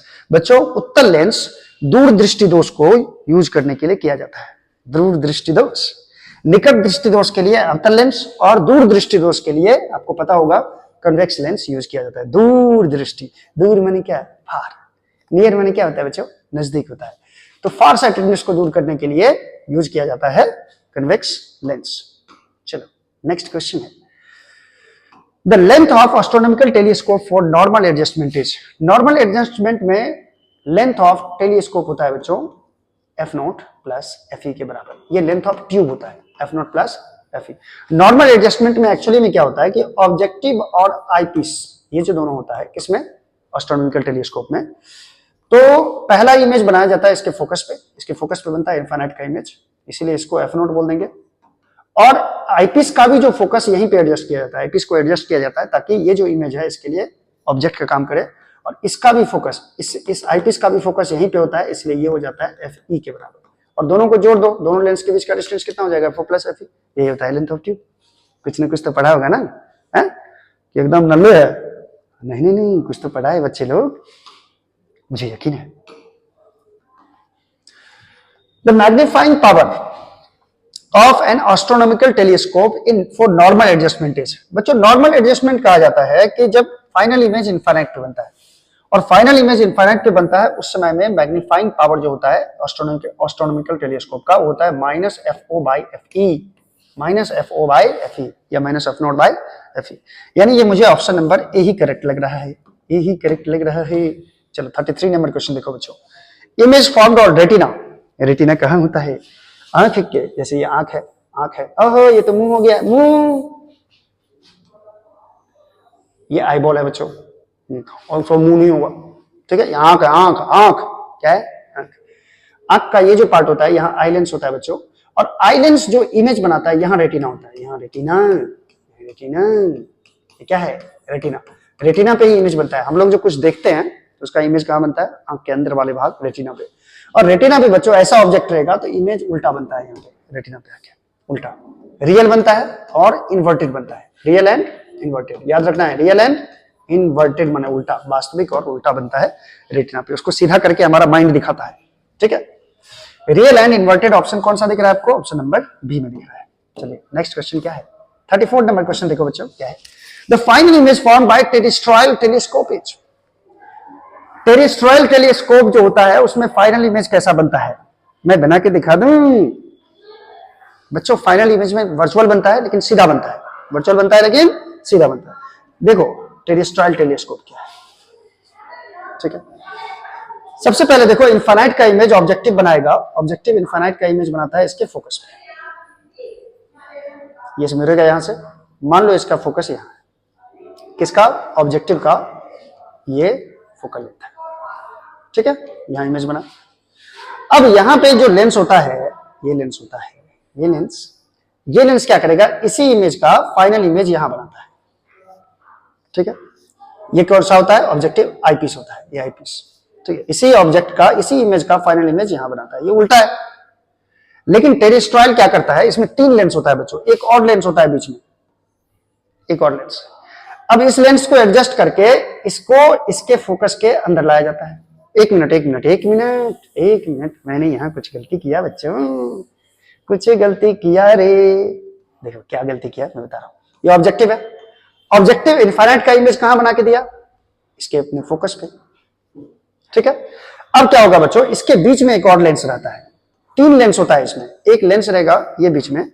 अब इस लेंस को ऐसे एडजस्ट किया जाता है कि इस लेंस का जो सेंटर होगा वो यहां आ जाए, यानी इस लेंस का 2f जो होगा ये यहां आ जाएगा।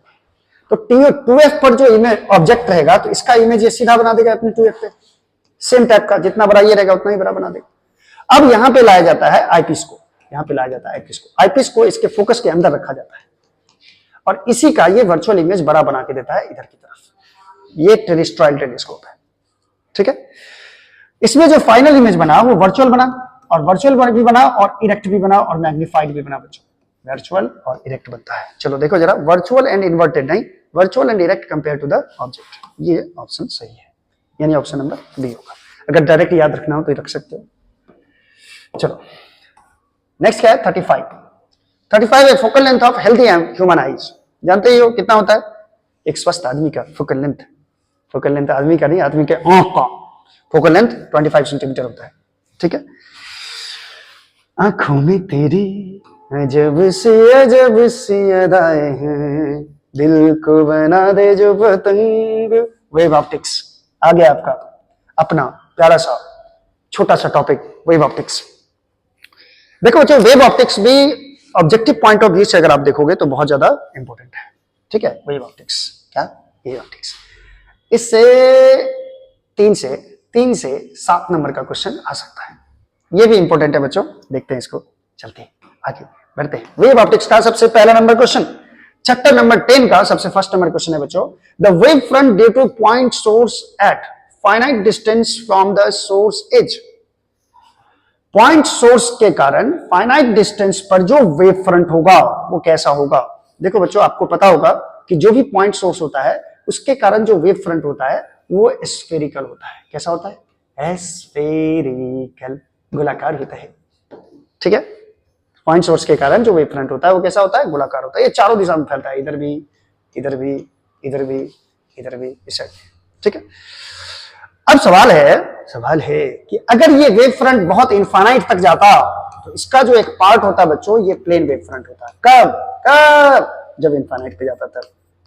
अगर आपसे पूछता यहाँ पे इनफाइनाइट पे पॉइंट सोर्स के कारण इनफाइनाइट पे वेव फ्रंट कैसा होता है, तो वो होता है प्लेन। कैसा होता है? प्लेन, ठीक है। लेकिन इसमें क्या पूछ रहा है? फाइनाइट डिस्टेंस पे। तो बच्चों फाइनाइट डिस्टेंस पे अगर पॉइंट सोर्स से फाइनाइट डिस्टेंस पर जाएंगे, यानी जिस डिस्टेंस को आप मेजर कर सकते हो उस डिस्टेंस पर जाएंगे तो ये स्फेरिकल है। देखो ये कैसा है? स्फेरिकल, यानी ऑप्शन नंबर ए करेक्ट होगा बच्चों, ठीक है। ठीक है। आंख से बहुत कुछ याद आता है, आंख में ही नशा होता है, ठीक है। आंख के नशा में अभी मत जाना, ठीक है। नहीं, दारू के नशा में भी नहीं, बिल्कुल नहीं, बहुत खराब चीज है, बैन है। Second number question, the concept of secondary wavelets was given by. Secondary wavelets के बारे में कौन बताए थे बच्चों? याद करो, हाइजन वेव थ्योरी। हाइजेंस, ये हाइजेंस बताए हुए थे सेकेंडरी वेवलेट के बारे में। तो हाइजन ऑप्शन नंबर सी दिख रहा है, साफ साफ दिख रहा है, साफ साफ। देखिए थर्ड नंबर क्वेश्चन देखो, interference of light is the redistribution of which of the following quantities. देखो इंटरफेरेंस में जो होता है बच्चों, किसका रीडिस्ट्रीब्यूशन होता है? रीडिस्ट्रीब्यूशन का, डिस्ट्रीब्यूशन का मतलब क्या होता है? बंटवारा। रीडिस्ट्रीब्यूशन, दोबारा बंटवारा किसका हुआ रे? तो इंटरफेरेंस में क्या होता है बच्चों, दो वेव जाके आपस में मिलन करते हैं यहां पे, ठीक है। मिलने से होता क्या है बच्चों, इंटेंसिटी का रीडिस्ट्रीब्यूशन होता है, जिसके कारण bright fringe dark fringe, bright fringe dark fringe बनता है। आपको मालूम होगा, बहुत सारे लाइट एक जगह इकट्ठा हो गए तो उसका इंटेंसिटी हो गया ज्यादा, बहुत सारे लाइट एक जगह से दूर हो गए तो इंटेंसिटी हो गया मिनिमम। तो इंटेंसिटी का ही खेल चलता रहता है बच्चों, किस केस में? इंटरफेरेंस के केस में। और इंटेंसिटी का ही रीडिस्ट्रीब्यूशन होता है, that is option number B correct, ठीक है। चलो नेक्स्ट क्वेश्चन क्या है बच्चों, 4 number, which of the following, which of interference fringe is, ये होना चाहिए which of the following is interference, माफ करना, मुझे माफ करना मेरे प्यारे बच्चों, मैंने पढ़ने में ही गलती कर दी। width of interference fringe is, interference fringe का width क्या होता है? याद करो इंटरफेरेंस में क्या बनता है? फ्रिंज बनता है, डार्क ब्राइट डार्क ब्राइट। तो फ्रिंज विड्थ जो होता है बच्चों वो लेमडा डी बाई डी होता है। डी क्या होता है बच्चों? ये होता है distance of screen from source, distance of screen from coherent source, source लिखता हूं मैं यहां से। और ये जो डी होता है बच्चों, ये डी क्या है? ये डी है विड्थ ऑफ या separation between two slits. Separation होता है दो स्लिट के बीच में, सेपरेशन बिटवीन टू स्लिट्स। इस फॉर्मूला को याद रखो बच्चों, ये फ्रिंज विड्थ का फॉर्मूला है, ठीक है। Lambda D by D, D बड़ा है ऊपर रहेगा, बड़ा है ना इसलिए ऊपर रहेगा, छोटा डी नीचे नीचे छोटा ए। चल चलिए 5 number question, the value of maximum amplitude produced due to the interference of two wave is given by, मान लो एक वेव ये है y1 बराबर 4 sin ओमेगा टी, ठीक है, और दूसरा वेव है बच्चों y2 बराबर 3 cos ओमेगा टी। ये दो वेव इंटरफेयर करेगा तो रिजल्टेंट एम्पलीट्यूड का वैल्यू क्या होगा? चलो देखते हैं रिजल्टेंट।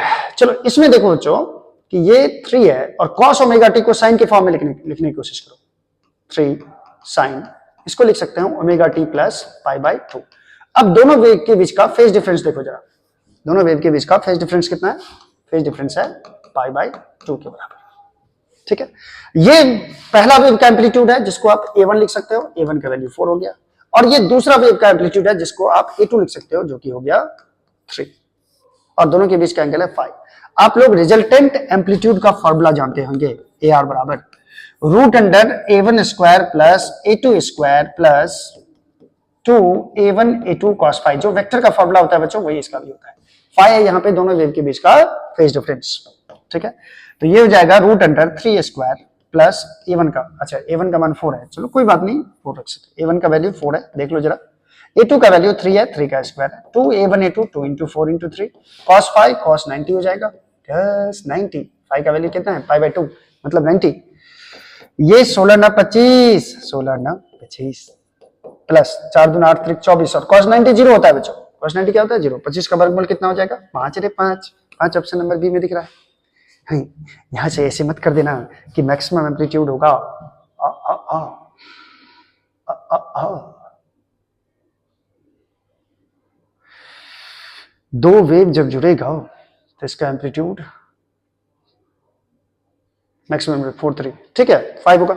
5 नंबर ऑप्शन बिल्कुल सही, यानी option number B.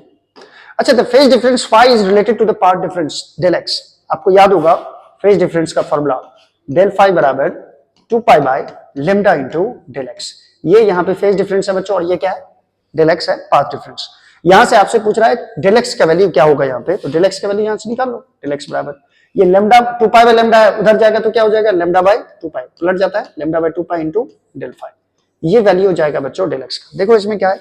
Lambda by 2 pi into del phi, del phi के बदले फाई भी हो तो चलेगा। Lambda by 2 pi into phi, देखो लेमडा बाय 2 पाई, ये लेमडा बाय पाई, ये pi by lambda, lambda by 2 pi into phi. ये ऑप्शन नंबर सी करेक्ट है बच्चों, ऑप्शन नंबर सी करेक्ट है।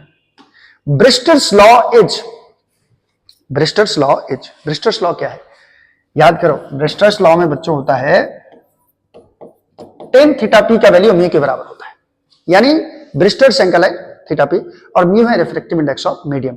टेन थीटा पी का वैल्यू म्यू के बराबर होता है। देख लो, देख लो इसमें, देख लो रे, ऑप्शन नंबर सी है रे। थीटा पी के बदले आईपी लिखा है बच्चों, आईपी, आईपीएल नहीं। चलो नेक्स्ट है बच्चों 8 number question. The reason of the phenomena of interference is, interference किस चीज के कारण होता है बच्चों? बच्चों इंटरफेरेंस के फेनोमेना जो होता है वो फेज डिफरेंस के कारण होता है। दो वेव के बीच में फेज डिफरेंस होगा तभी इंटरफेरेंस होगा, यानी ऑप्शन नंबर इसमें ए करेक्ट है। चलो चलो रे चलो, नेक्स्ट देखते हैं 9 नंबर क्वेश्चन।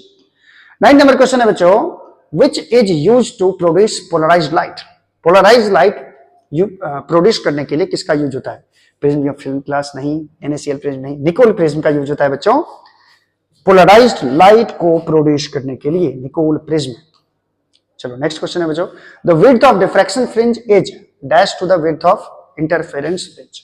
देखो बच्चों डिफ्रैक्शन में भी फ्रिंज बनता है, इंटरफेरेंस में भी फ्रिंज बनता है, लेकिन दोनों का फ्रिंज विड्थ सेम नहीं होता है, डिफरेंट होता है, डिफरेंट। तो यहाँ पे इक्वल नहीं होता है, अनइक्वल बिल्कुल सही है, अनइक्वल होगा। यहाँ पे खाली स्थान में होगा डॉट डॉट डॉट में अनइक्वल।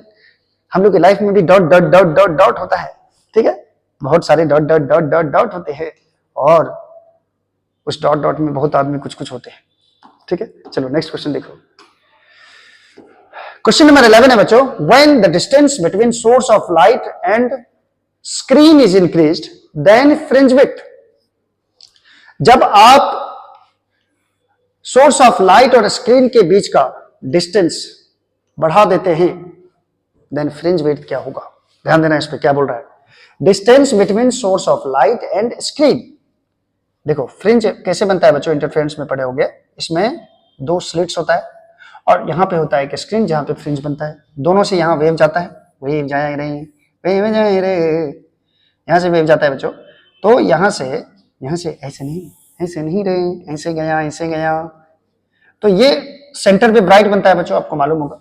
और सोर्स ऑफ लाइट और स्क्रीन ये है, इस दोनों के बीच के डिस्टेंस को आप क्या बोलते हो? कैपिटल टी बोलते हो, कैपिटल टी। और क्वेश्चन में बोला जा रहा है कि distance between source of light and screen is increase, यानी डी के वैल्यू को बढ़ाया गया है। तो फ्रिंज विड्थ क्या होगा, बढ़ेगा या घटेगा? फ्रिंज विड्थ का फॉर्मूला अभी मैंने आपको बताया था, lambda D by small D होता है, ठीक है। डी बढ़ाओगे तो फ्रिंज विड्थ भी बढ़ेगा कि नहीं बढ़ेगा? ऑप्शन नंबर ए करेक्ट हो जाएगा। क्लियर है? क्लियर है? ऑप्शन नंबर ए रे ए। आजा तुझको पुकारे मेरा फिजिक्स। अच्छा 12 number question, light is a transverse wave because it shows. Light transverse nature light का कौन सा शो करता है? ये दूसरी बार क्वेश्चन आया बच्चों, ये पोलराइजेशन इससे पहले भी मैं बता चुका हूं। चलो नेक्स्ट क्वेश्चन है, नेक्स्ट अगला चैप्टर है 11 नंबर क्वेश्चन, ठीक है। 11 नंबर चैप्टर है बच्चों, dual nature of radiation matter. ये भी चैप्टर अगर आप एग्जामिनेशन पॉइंट ऑफ व्यू से देखोगे तो बहुत ज्यादा इंपॉर्टेंट है। इससे 4 से हिल रहा है, हिलो मत, शांति भैया, हमरो दुकानदरिया चलने दो।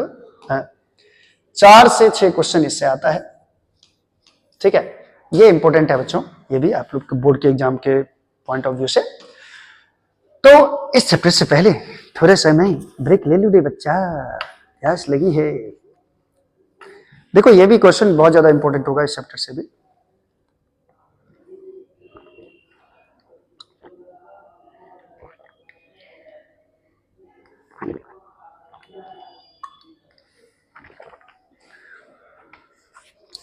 जरा मैं देख लो बच्चों, वीडियो प्रॉपर वे में रिकॉर्ड हो रहा है यानी बिल्कुल सही है, और मेरा टाइगर भी जिंदा है। टाइगर, मेरे माइक का नाम है टाइगर, ठीक है। चलो नेक्स्ट है, the rest mass of photon is, the rest mass of photon.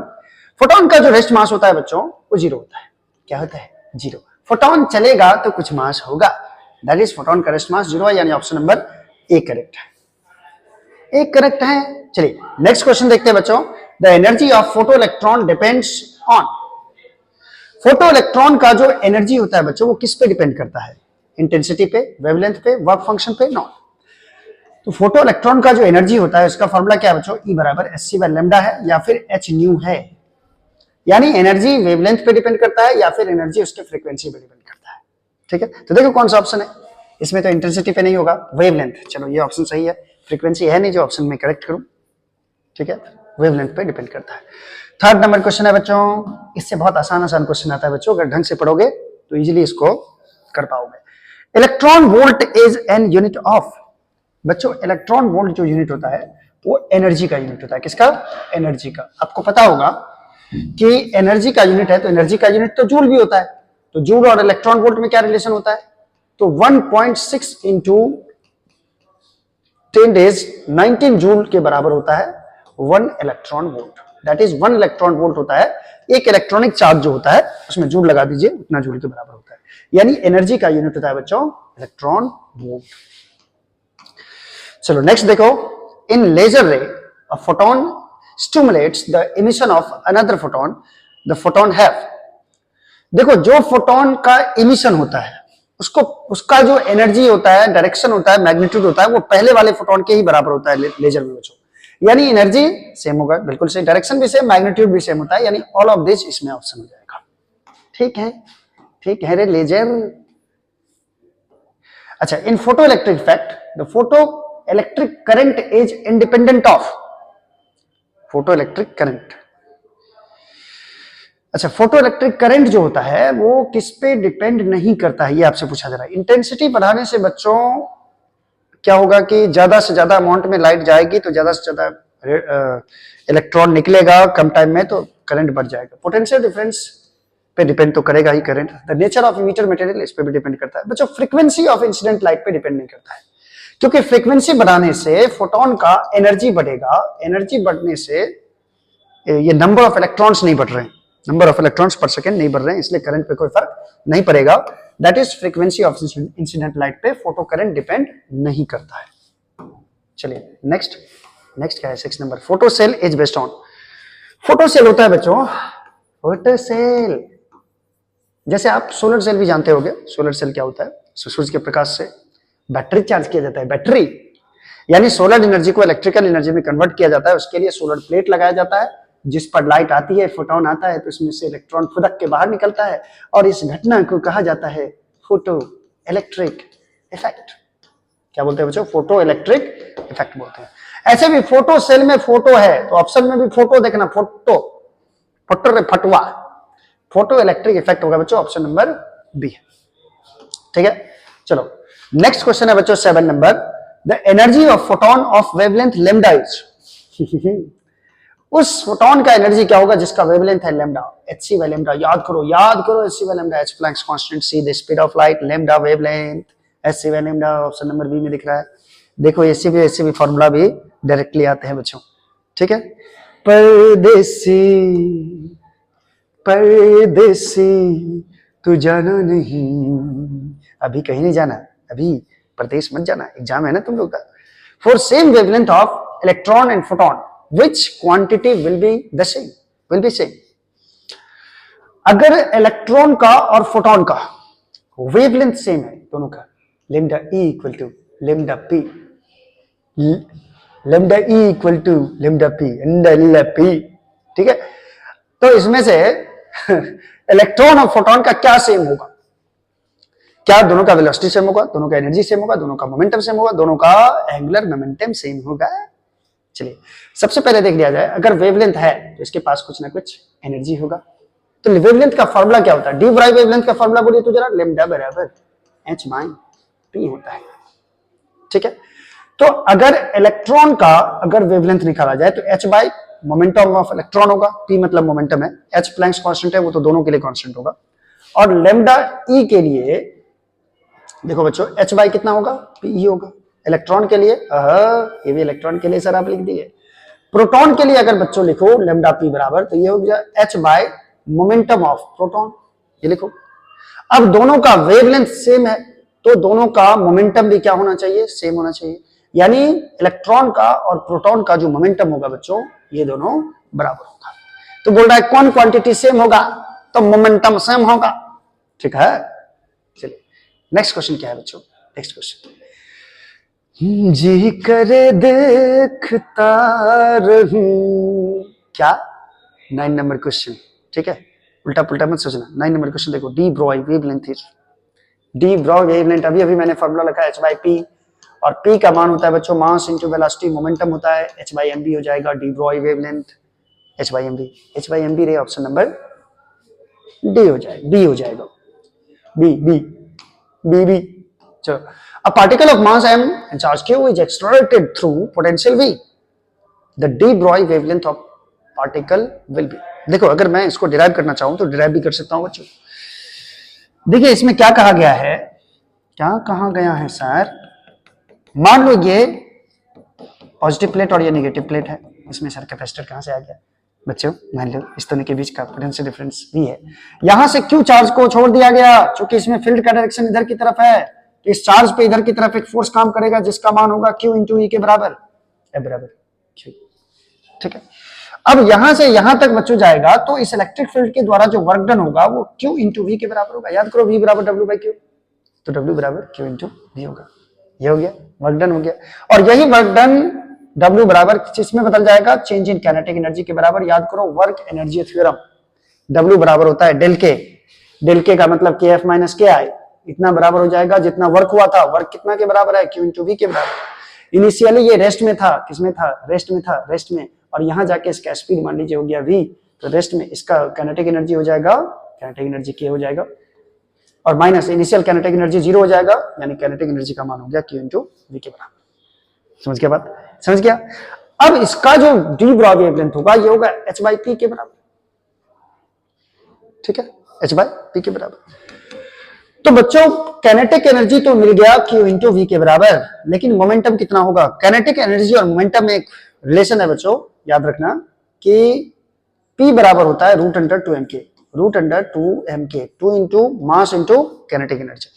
तो h बराबर लिखेंगे यहां पे root under 2, root under 2m के, रूट अंडर 2m के, और यहां पे बच्चों h by root under 2m, और k के बदले क्या लिख देंगे, q into V, q into V, ये हो जाएगा डी ब्रॉय वेवलेंथ। तो ये देखो ऑप्शन नंबर किसमें है, h by root under 2m Q V, h by root under 2m Q V, 2m Q V, 2qm V, option number C correct है बच्चों। चाहो तो आप इसका स्क्रीनशॉट आप ले सकते हो बच्चों, ले सकते हो, बिल्कुल ले लो। चलो नेक्स्ट देखते हैं। नेक्स्ट है द कॉम्पटन इफेक्ट। याद करो इससे पहले भी मैंने कॉम्पटन इफेक्ट बताया इससे पहले वाली वीडियो में बच्चों जो नहीं पढ़े हो जाकर के dual nature of radiation matter type करो और लिख दो पहले साइंस पॉइंट। अब वहां जाके कॉम्पटन इफेक्ट मैंने एक्सप्लेन किया है, देख लो। कॉम्पटन इफेक्ट में बच्चों स्कैटरिंग होता है फोटोन का। पूछ रहा है कॉम्पटन इफेक्ट में स्कैटरिंग किसका होता है, तो फोटोन का स्कैटरिंग होता है, और ये फोटोन का स्कैटरिंग करवाने वाला होता है इलेक्ट्रॉन। कौन करवाता है, फोटोन का स्कैटरिंग करवाता है, कौन करवाता है, इलेक्ट्रॉन। तो इसमें ऑप्शन हो जाएगा बच्चों फोटोन बाय इलेक्ट्रॉन। कौन सा ऑप्शन है, photon by electron, option number B. चलिए 12 नंबर क्वेश्चन है बच्चों, in a matter wave the de Broglie wavelength of an object depends on. Matter wave में डी ब्रॉय वेवलेंथ जो डिपेंड करता है वो लैम्डा बराबर होता है h/mv, यानी ये मास पे और वेलोसिटी पे डिपेंड करता है। कौन, डी ब्रॉय वेवलेंथ। वेलोसिटी बिल्कुल सही, मार के खुश मत हो जाना, आप पीछे देख लो, इट्स मास, ये भी सही होगा। Both A and B, oh option number C correct हो जाएगा। ठीक है, चलो नेक्स्ट क्वेश्चन देखो। नेक्स्ट क्वेश्चन क्या है, 13 नंबर क्वेश्चन क्या है बच्चों, ये देख लो जरा। ये क्वेश्चन देख के तो नाचने का मन कर रहा है बच्चों। द फोटो, अच्छा, the phenomena of photo electric effect was explained bye. Photo electric effect phenomena जो है वो पहली बार किसने एक्सप्लेन किया था बच्चों, ये कहेगा अल्बर्ट आइंस्टाइन। हमारे पूर्वज, पूर्वज नहीं, सबसे महान साइंटिस्ट आइंस्टाइन ने ये पहली बार एक्सप्लेन किया था फोटो इलेक्ट्रिक इफेक्ट। ठीक है, तो पूरी तरह से एक्सप्लेनेशन अल्बर्ट आइंस्टाइन दिए हुए थे, यानी कि ये हो जाएगा ऑप्शन नंबर ए। चलिए और देखते हैं बच्चों नेक्स्ट क्वेश्चन क्या है। The threshold frequency for the photo electric effect depends on. Threshold frequency जो होता है फोटो इलेक्ट्रिक इफेक्ट में वो किस पे डिपेंड करता है, ये आपसे पूछा जा रहा है। आप याद करो वर्क फंक्शन का फॉर्मूला phi = h/μ0, और म्यू नॉट को कहा जाता है बच्चों थ्रेशोल्ड फ्रीक्वेंसी, यानी ऐसा मिनिमम फ्रीक्वेंसी जिसके नीचे फोटो इलेक्ट्रिक इफेक्ट नहीं होता है उसको बोलते हैं थ्रेशोल्ड फ्रीक्वेंसी। ठीक है, तो थ्रेशोल्ड फ्रीक्वेंसी का फॉर्मूला हो जाएगा 5h, और 5 होता है बच्चों वर्क फंक्शन। वर्क फंक्शन, तो देखिए इसमें कोई वर्क फंक्शन वाला कोई ऑप्शन है तो टेम्परेचर ऑफ द मेटल है, the temperature of the metal नहीं, इस पे थ्रेशोल्ड फ्रीक्वेंसी डिपेंड नहीं करता है। The intensity of the incident light, इस पे भी नहीं डिपेंड करता है। The nature of the metal, हाँ नेचर ऑफ द मेटल हो सकता है बच्चों, क्यों? क्योंकि वर्क फंक्शन जो होता है वो नेचर ऑफ मेटल पे डिपेंड करता है, किस तरह का मेटल है उस पे डिपेंड करता है 5 का वैल्यू, और 5 के वैल्यू पे डिपेंड करता है कौन? Mu naught. तो नेचर ऑफ द मेटल बिल्कुल सही ऑप्शन। ठीक है, चलिए नेक्स्ट क्वेश्चन क्या है? नेक्स्ट क्वेश्चन है बच्चों 15 number, the work function of caesium metal is. मुझे लगता है कि इस चैप्टर का ये लास्ट क्वेश्चन है। The work function of caesium metal is, caesium metal का वर्क फंक्शन क्या होता है बच्चों? क्या होता है? सीजियम मेटल का 2.14 इलेक्ट्रॉन वोल्ट होता है। ये आपको याद रखना पड़ेगा, ये आपको याद रखना पड़ेगा। सीजियम मेटल का वर्क फंक्शन होता है 2.14 इलेक्ट्रॉन वोल्ट। ठीक है, ठीक है, चलिए आ गए हम लोग एटम में। चैप्टर नंबर 12 है एटम्स। ठीक है, तो एटम बच्चों ये एग्जामिनेशन पॉइंट ऑफ व्यू से बहुत ही कम क्वेश्चंस आता है एटम से। क्या बोला मैंने? कम क्वेश्चन आता है। ठीक है, इसलिए इससे हमने भी कम क्वेश्चन लिया है, एटम से हमने भी कम क्वेश्चन लिया है। ठीक है, चलिए आइए आते हैं और पढ़ते हैं आइटम, आइटम नहीं एटम। ठीक है, चलिए पहला नंबर क्वेश्चन क्या है बच्चों? Bohr's frequency condition is, Bohr's frequency condition is. बच्चों जब भी लाइट हायर ऑर्बिट में से, जैसे मान लो ये पहला ऑर्बिट है और ये दूसरा ऑर्बिट है, दूसरे ऑर्बिट में से जब भी इलेक्ट्रॉन कोई जंप करता है लोअर ऑर्बिट रीजन में, तो ये कुछ एनर्जी को रिलीज करता है। ठीक है, फोटोन के फॉर्म में रिलीज करता है एनर्जी को। ठीक है, तो ये इलेक्ट्रोमैग्नेटिक वेव रिलीज करता है। तो ये कितना वेव रिलीज करेगा? तो मान लो ये इसका और पहला ऑर्बिट का एनर्जी E1 है और दूसरे ऑर्बिट का एनर्जी E2 है, तो E2 माइनस E1 एनर्जी का जो डिफरेंस होता है वो hc बाय लैम्डा के बराबर होता है। दैट इज, इसको h न्यू भी बोल सकते हो, यानी एनर्जी का जो डिफरेंस होता है वो h न्यू के बराबर होता है। यानी E1 माइनस E2 या E2 माइनस V लिखो, एक ही बात है, बराबर h न्यू हो जाएगा। ठीक है, चलिए नेक्स्ट क्वेश्चन क्या है बच्चों? नेक्स्ट क्वेश्चन क्या है? The minimum angular momentum of an electron in hydrogen atom is. Hydrogen atom में मिनिमम एंगुलर मोमेंटम इलेक्ट्रॉन का कितना होगा? आपको पता होगा बच्चों conservation of angular momentum, angular momentum, हाँ एंगुलर मोमेंटम, हाँ कंजर्वेशन ही है। एटम के अंदर जो इलेक्ट्रॉन होते हैं किस ऑर्बिट में होंगे, ये डिपेंड करता है कि किस ऑर्बिट में एंगुलर मोमेंटम कंजर्व होगा। और एंगुलर मोमेंटम का कंजर्वेशन क्या कहता है कि किसी भी इलेक्ट्रॉन का जो ऑर्बिट में एंगुलर मोमेंटम होता है, यानी कि mvr का जो वैल्यू होता है वो इंटीग्रल मल्टीपल ऑफ h/2π के बराबर होता है। इसको बोलते हैं क्वांटाइजेशन ऑफ एंगुलर मोमेंटम। ठीक है, एंगुलर मोमेंटम क्वांटाइज्ड होता है। क्वांटाइज होने का मतलब किसी भी इलेक्ट्रॉन का एंगुलर मोमेंटम होगा इंटीग्रल मल्टीपल ऑफ h/2π के बराबर, nh/2π के बराबर। तो बच्चों हाइड्रोजन ऑर्बिट में मिनिमम पूछ रहा है, मिनिमम तो होगा पहले ऑर्बिट में ही। पहला ऑर्बिट में इसका एंगुलर मोमेंटम अगर निकालेंगे तो n के बदले यहां 1 डालो, 1 into h/2π। ठीक है, तो एंगुलर मोमेंटम किसके बराबर आ गया? h/2π के बराबर। h/2π कौन सा ऑप्शन दिख रहा है? ऑप्शन नंबर सी। ओ चलो चले मितवा इन ऊंची नीची राहों में, मत जाओ ऊंची नीची राहों में। थर्ड नंबर क्वेश्चन पे आ जाओ। Which series of hydrogen spectrum doesn't lie in infrared region? इनमें से कौन से spectrum, hydrogen spectrum infrared reason में लाई नहीं करता है? बच्चों एक चीज मैं आपको बताने जा रहा हूं, आप सीरीज जरूर पढ़े होंगे, लाइमन सीरीज पढ़े होंगे, हाइड्रोजन स्पेक्ट्रम का जो सीरीज है लाइमर, बाल्मर सीरीज पढ़े होंगे, बाल्मर सीरीज। ठीक है, ब्रैकेट, लाइमन, बाल्मर, पास्टन पढ़े होंगे आप लोग, पास्टन सीरीज। उसके बाद आपने पास्टन, हम्फ्री, फंड, ब्रैकेट ये सब पढ़े होंगे, ब्रैकेट ये सब सीरीज। इसमें देखो बच्चों लाइमन सीरीज में जो वेवलेंथ होता है लाइट का ये रीजन जो होता है लाइट का, इलेक्ट्रोमैग्नेटिक वेव का, ये होता है अल्ट्रा वायलेट रीजन में होता है। बाल्मर सीरीज में जो लाइट इलेक्ट्रोमैग्नेटिक वेव होता है वो विजिबल सीरीज में होता है, विजिबल कलर में, ठीक है। उसके बाद जितना भी है सबका रीजन जो होता है बच्चों, ये इंफ्रारेड रीजन में इलेक्ट्रोमैग्नेटिक निकलता है, इलेक्ट्रोमैग्नेटिक वेव देता है इंफ्रारेड रीजन। इस दो का बस याद रखिए। आपसे क्या पूछ रहा है इसमें कि कौन सा इंफ्रारेड रीजन में नहीं होगा हाइड्रोजन स्पेक्ट्रम का सीरीज, कौन सा सीरीज? तो देखो इसमें जो भी सीरीज है लाइमन और बाल्मर छोड़ करके सारा इंफ्रारेड में होता है। तो देखो लाइमन कहां है या बाल्मर कहां है? इसमें है ही नहीं लाइमन, यहाँ पे लाइमन है, यहाँ डी ऑप्शन में, बाल्मर नहीं है तो छोड़ देंगे। ये डी वाला जो ऑप्शन है लाइमन, ये इंफ्रारेड रीजन में नहीं होगा बच्चों, ठीक है। ये चीज आप याद रखो, इसको चाहो तो आप स्क्रीनशॉट ले सकते हो, याद रखना है। 4 नंबर क्वेश्चन क्या है बच्चों? Which series comes in visible region of hydrogen spectrum?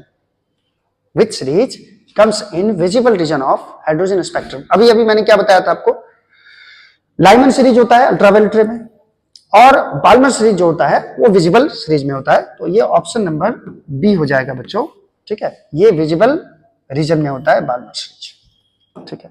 चले नेक्स्ट क्वेश्चन 5 नंबर क्वेश्चन है बच्चों। 5 नंबर क्वेश्चन है, Bohr's model of atom is valid only for. Bohr model of atom जो है ये किसके लिए वैलिड होता है? क्या हाइड्रोजन एटम के लिए ही सिर्फ वैलिड है? हाँ, हाइड्रोजन एटम के लिए तो है ही। और बाकी देखते हैं सिंगल इलेक्ट्रॉन सिस्टम। बच्चों सिंगल इलेक्ट्रॉन सिस्टम के लिए बोर का एटॉमिक मॉडल वैलिड होता है। जैसे हाइड्रोजन के लिए, हाइड्रोजन के बाद हीलियम है तो He+ के लिए, He+ क्यों? He में 2 इलेक्ट्रॉन, एक निकल गया तो 1 इलेक्ट्रॉन बचा, हीलियम। लिथियम Li2+, ठीक है। लिथियम में 3 इलेक्ट्रॉन होता है तो 2 निकल गया तो कितना बचा? 1। इसके लिए भी बोर एटॉमिक मॉडल वैलिड होता है।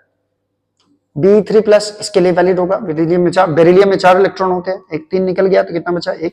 यानी इस सब के लिए बोर एटॉमिक मॉडल वैलिड होता है, यानी ऑप्शन नंबर बी करेक्ट होगा बच्चों। ऑप्शन नंबर बी करेक्ट होगा।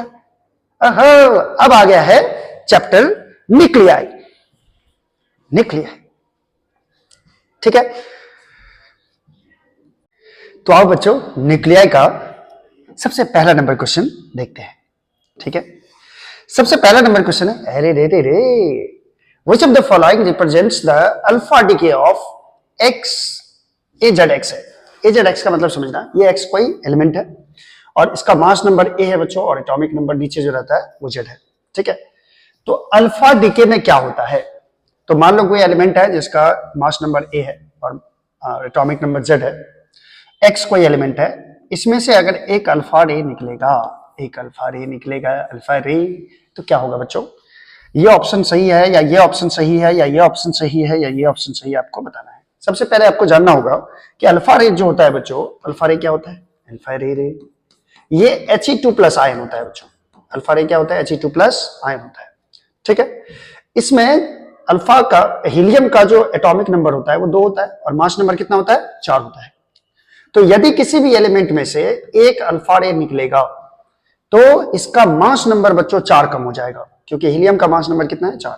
तो मास नंबर पहले a था तो मास नंबर 4 कम हो जाएगा, और एटॉमिक नंबर कितना कम हो जाएगा? 2 कम हो जाएगा। और ये जो एलिमेंट बचेगा कोई दूसरा एलिमेंट होगा जिसको हम Y बोल सकते हैं, और प्लस इसमें से इधर से क्या निकल गया? He2+। इसको He2+ को 2,4 हीलियम लिख सकते हो आप, ठीक है।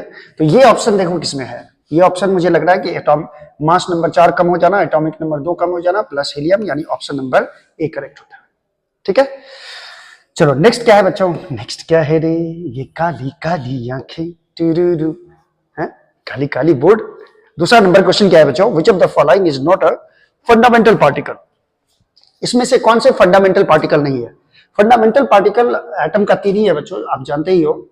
एक है इलेक्ट्रॉन, दूसरा है प्रोटॉन, तीसरा है न्यूट्रॉन, ठीक है। तो न्यूट्रॉन फंडामेंटल पार्टिकल है, प्रोटॉन फंडामेंटल पार्टिकल है, लेकिन अल्फा फंडामेंटल पार्टिकल नहीं है, जबकि इलेक्ट्रॉन फंडामेंटल पार्टिकल है। लेकिन आपसे पूछ रहा है इसमें कि कौन सा इसमें से नॉट अ फंडामेंटल पार्टिकल है, कौन सा इसमें से नहीं है। तो जो फंडामेंटल पार्टिकल नहीं है वो है बच्चों अल्फा पार्टिकल, ये फंडामेंटल पार्टिकल नहीं है। तो ऑप्शन नंबर हो जाएगा सी। चलिए थर्ड नंबर क्वेश्चन देखो बच्चों। थर्ड नंबर क्या है? The source of solar energy is, solar energy का सोर्स क्या है, यानी सन किस सिद्धांत पे काम करता है, सन किस प्रिंसिपल पे काम करता है। बच्चों आप बचपन में ही पढ़े होंगे कि सूर्य नाभिकीय संलयन की अभिक्रिया पे काम करता है, सन नाभिकीय संलयन के सिद्धांत पे काम करता है। सन जो काम करता है बच्चों वो न्यूक्लियर फ्यूजन पे काम करता है, न्यूक्लियर फ्यूजन, जिसको हिंदी में नाभिकीय संलयन बोलते हैं। ठीक है, न्यूक्लियर फ्यूजन ऑप्शन का है, न्यूक्लियर फ्यूजन नहीं, फ्यूजन नहीं, फ्यूजन नहीं, फ्यूजन माने तो टूटना होता है बच्चों, fusion, fusion, nuclear fusion. Fusion माने विखंडन होता है बच्चों, टूट जाना। फ्यूजन माने होता है, फ्यूजन माने होता है संलयन, फ्यूजन माने होता है विखंडन होना, टूट जाना। तो न्यूक्लियर फ्यूजन पे काम करता है। तो न्यूक्लियर फ्यूजन कौन सा ऑप्शन है, ऑप्शन नंबर डी आपको साफ साफ दिख रहा होगा। ठीक है, चलो नेक्स्ट है, नेक्स्ट 4 नंबर क्या है बच्चों, Which of the following is correct for radioactive element? Radioactive element के लिए कौन सा चीज सही होता है। ठीक है, तो TA का मतलब है बच्चों यहाँ पे एवरेज टाइम। एवरेज टाइम जो है वो किसके बराबर होगा, और लेमडा का मतलब है रेट इंटीग्रेशन कांस्टेंट है। ठीक है, तो एवरेज जो टाइम होता है किसी भी रेडियो एक्टिव एलिमेंट्स का, तो एवरेज टाइम का फॉर्मूला आपको याद होगा, TA बराबर होता है 1 बाय डिसइंटीग्रेशन कांस्टेंट के इनवर्सली प्रोपोर्शनल होता है TA का मान, यानी TA डिसइंटीग्रेशन कांस्टेंट का रेसिप्रोकल होता है एवरेज टाइम। तो एवरेज टाइम बराबर फॉर्मूला हो गया 1 by lambda. 1 by lambda option number B में दिख रहा है मुझे, बी में दिख रहा है। ठीक है, चलो नेक्स्ट क्वेश्चन देखो बच्चों क्या है। Next question 5 number, which of the following is not charged. इसमें से कौन से ऐसे हैं जो चार्ज नहीं होते, जिसपे चार्ज नहीं होता है बच्चों।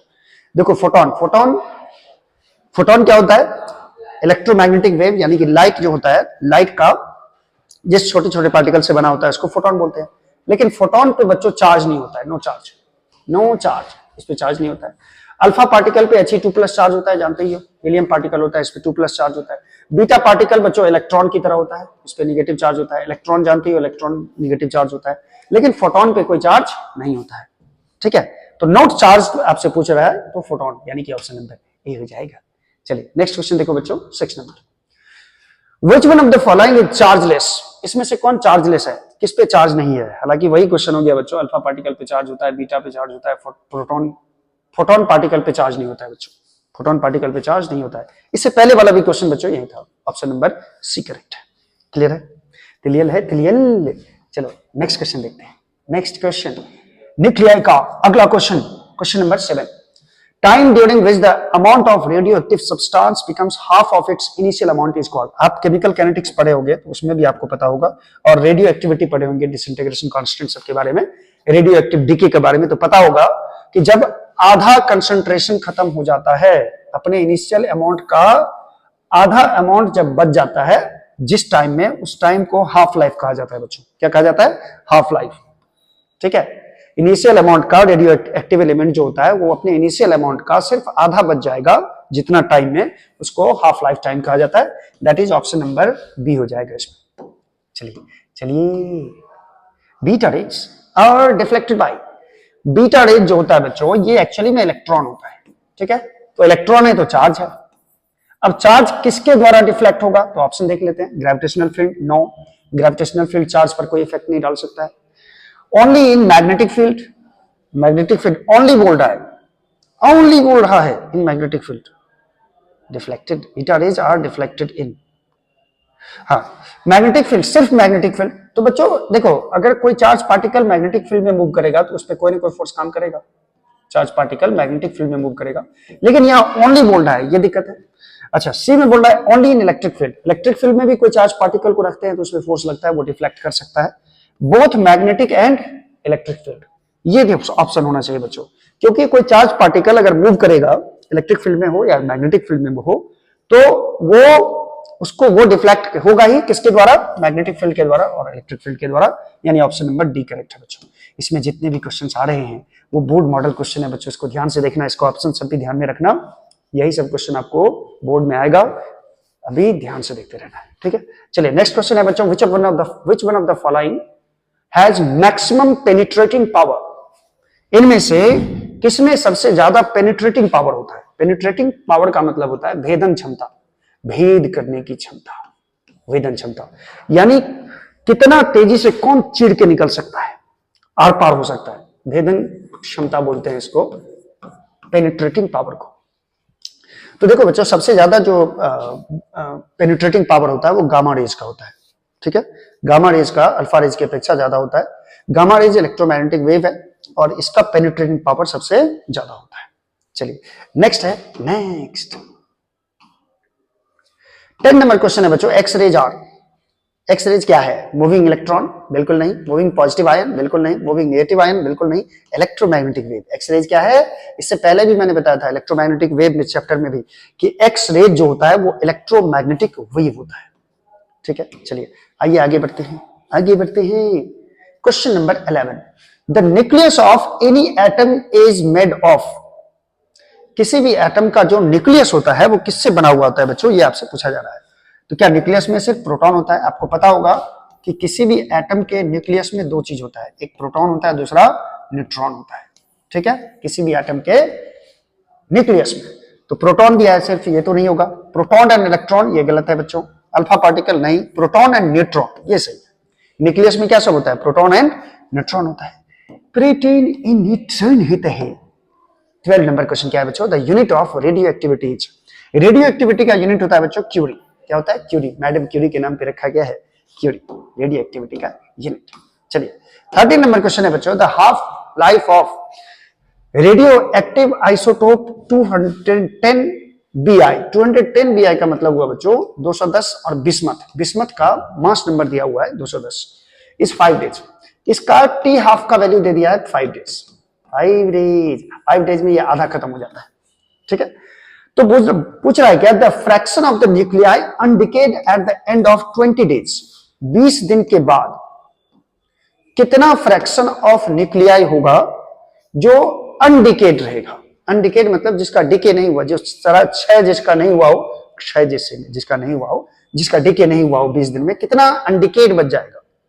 ठीक है, शुरू में यदि इसका हाफ लाइफ कितना है? 5 डेज। देखो एक सिंपल चीज सोच के देखो, 5 डेज में ये आधा हो जाता है न्यूक्लियर, आधा डिके हो जाता है। ठीक है, तो 10 डेज में कितना हो जाएगा बच्चों? 10 डेज में इसका भी आधा हो जाएगा, 1/2 का आधा कितना? 1/4। 15 डेज में कितना बच जाएगा अनडिकेट? 1/4 का आधा कितना होगा? 1/8। और 20 डेज में आपसे पूछ रहा है 20 डेज में कितना अनडिकेट हो जाएगा, तो 20 डेज में इसका भी 1/8 का भी आधा कर दो तो ये हो जाएगा 1/60। तो 1/60 ऑप्शन नंबर देखो, ऑप्शन नंबर देख रहे, ऑप्शन नंबर डी हो जाएगा बच्चों। ठीक है, नेक्स्ट क्वेश्चन देखो 14 number, the function of moderator in nuclear reactor is. Nuclear reactor आप लोग जानते होंगे बच्चों, ये न्यूक्लियर फ्यूजन के बेस पे काम करता है। न्यूक्लियर फ्यूजन, मैं कुछ इसके बारे में बता देता हूं। न्यूक्लियर फ्यूजन के बेस, नाभिकीय विखंडन जिसको बोलते हो। ठीक है, इसमें एक चेन रिएक्शन होता है, श्रृंखला अभिक्रिया होती है जो अनकंट्रोल्ड चेन रिएक्शन को कंट्रोल कर देता है। इसमें न्यूक्लियर रिएक्टर में कंट्रोल किया जाता है। एक्चुअली में चेन रिएक्शन क्या होता है कि यूरेनियम कोई पार्टिकल है जो रेडियो एक्टिव एलिमेंट है, यूरेनियम एटम, इस पर स्लोएस्ट न्यूट्रॉन से इस पे प्रहार किया जाता है। किससे? स्लोएस्ट न्यूट्रॉन से। जैसे ही ये न्यूक्लियस के यूरेनियम के न्यूक्लियस पे वार करता है, ठीक है, तो इसमें से 3 और न्यूट्रॉन निकलता है इस यूरेनियम में से 3 न्यूट्रॉन और निकलेगा। ठीक है, ये तीनों न्यूट्रॉन यूरेनियम के बाकी बचे न्यूक्लियस पर फिर से अटैक करता है, फिर इसमें से 3 न्यूट्रॉन निकलता है, इसके न्यूक्लियस में से भी 3 न्यूट्रॉन, इसके न्यूक्लियस में से भी 3 न्यूट्रॉन। अब ये तीनों फिर अलग अलग यूरेनियम के न्यूक्लियस पे अटैक करेगा, तो इसमें से भी 3 न्यूट्रॉन निकलता है, इसमें से भी 3 न्यूट्रॉन निकलता है, इसमें से भी 3, इस तरह से ये सीरीज चलता रहता है। इसके तीनों में से भी 3-3 न्यूट्रॉन निकलेगा, इसके तीनों न्यूक्लियस में से भी 3-3 न्यूट्रॉन निकलेगा। इसको कहा जाता है बच्चों चेन रिएक्शन, इसको बोलते हैं हम लोग चेन रिएक्शन। और ये जो चेन रिएक्शन है यही एटम बम का थ्योरी है बच्चों। एटम बम का थ्योरी यही होता है कि इसमें से बार बार यूरेनियम के न्यूक्लियस पे न्यूट्रॉन जो होता है अटैक करता रहता है, और उस यूरेनियम के न्यूक्लियस में से 3-3 न्यूट्रॉन, अलग अलग न्यूट्रॉन निकलते रहते हैं, 3-3 के रेशो। तो इसको बोलते हैं uncontrolled chain reaction. Uncontrolled chain reaction. अब इसी रिएक्शन को अगर कंट्रोल कर लिया जाए बच्चों, कंट्रोल कहने का मतलब जैसे ही न्यूट्रॉन से एक यूरेनियम के न्यूक्लियस पे प्रहार किया गया, ठीक है, स्लो स्पीड में, लेकिन न्यूट्रॉन चाहिए, तो इसमें से जो तीनों न्यूट्रॉन निकला इसका स्पीड बहुत ज्यादा होता है। ठीक है, तो इसमें से क्या करो, 2 न्यूट्रॉन को अलग करो, हटा लो, कोई ऐसा मेटल डाल दिया, जैसे कैडमियम डाल दिया जाता है, ये दोनों न्यूट्रॉन को खींच लेता है, एक न्यूट्रॉन को आगे बढ़ने देगा, एक न्यूट्रॉन को आगे बढ़ने दिया, लेकिन इसका स्पीड होना चाहिए स्लो, ताकि ये स्लो स्पीड से यूरेनियम के दूसरे न्यूक्लियस को अटैक करे। ताकि उसमें से भी 3 न्यूट्रॉन निकले। फिर 3 में से फिर 2 को हटा लिया जाएगा, फिर 1 को आगे बढ़ने दिया जाएगा। अब ये हो गया कंट्रोल। अब ये न्यूक्लियर रिएक्टर कहलाता है, इसी को बोलते हैं हम लोग न्यूक्लियर रिएक्टर में यही चीज होता है, यही मैकेनिज्म होता है। और न्यूक्लियर रिएक्टर से हम लोग इलेक्ट्रिकल एनर्जी प्रोवाइड करवाते हैं, ठीक है। ये न्यूक्लियर पावर है एक तरह का। तो मॉडरेटर का यूज किया जाता है, न्यूट्रॉन जो हाई स्पीड से निकल रहा है उसको स्पीड को कम करने के लिए मॉडरेटर का यूज किया जाता है, ठीक है। Slow the speed of neutron, neutron के स्पीड को स्लो करने के लिए मॉडरेटर का यूज होता है बच्चों, ठीक है। चलो 14 नंबर क्वेश्चन देख लो। SI unit of decay constant is, decay constant का एसआई यूनिट क्या होता है बच्चों? तो डीके कांस्टेंट होता क्या है? ये है लेमडा, ठीक है। लेमडा का वैल्यू अगर जैसे टी हाफ का वैल्यू निकालो तो ये होता है 0.693 बाय लेमडा, ये वैल्यू होता है। तो लेमडा का वैल्यू हो जाएगा 0.693 बाय टी हाफ। और टी हाफ क्या होता है बच्चों? टी हाफ होता है 1 बाय, टी हाफ का मतलब टाइम, टाइम का यूनिट होता है सेकंड। और 1 बाय सेकंड को क्या बोलते हो आप? हर्ट्ज बोलते हो। क्या बोलते हैं? हर्ट्ज बोलते हो। तो लेमडा का यूनिट हर्ट्ज आप बोल सकते हो, ठीक है। लेमडा का unit, SI unit of decay constant क्या होता है? हर्ट्ज होता है। चलिए आइए आगे बढ़ते हैं और आते हैं last chapter, semiconductor electronics, materials, devices and simple circuit, यानी कि सेमीकंडक्टर्स एंड इट्स डिवाइसेज, ठीक है।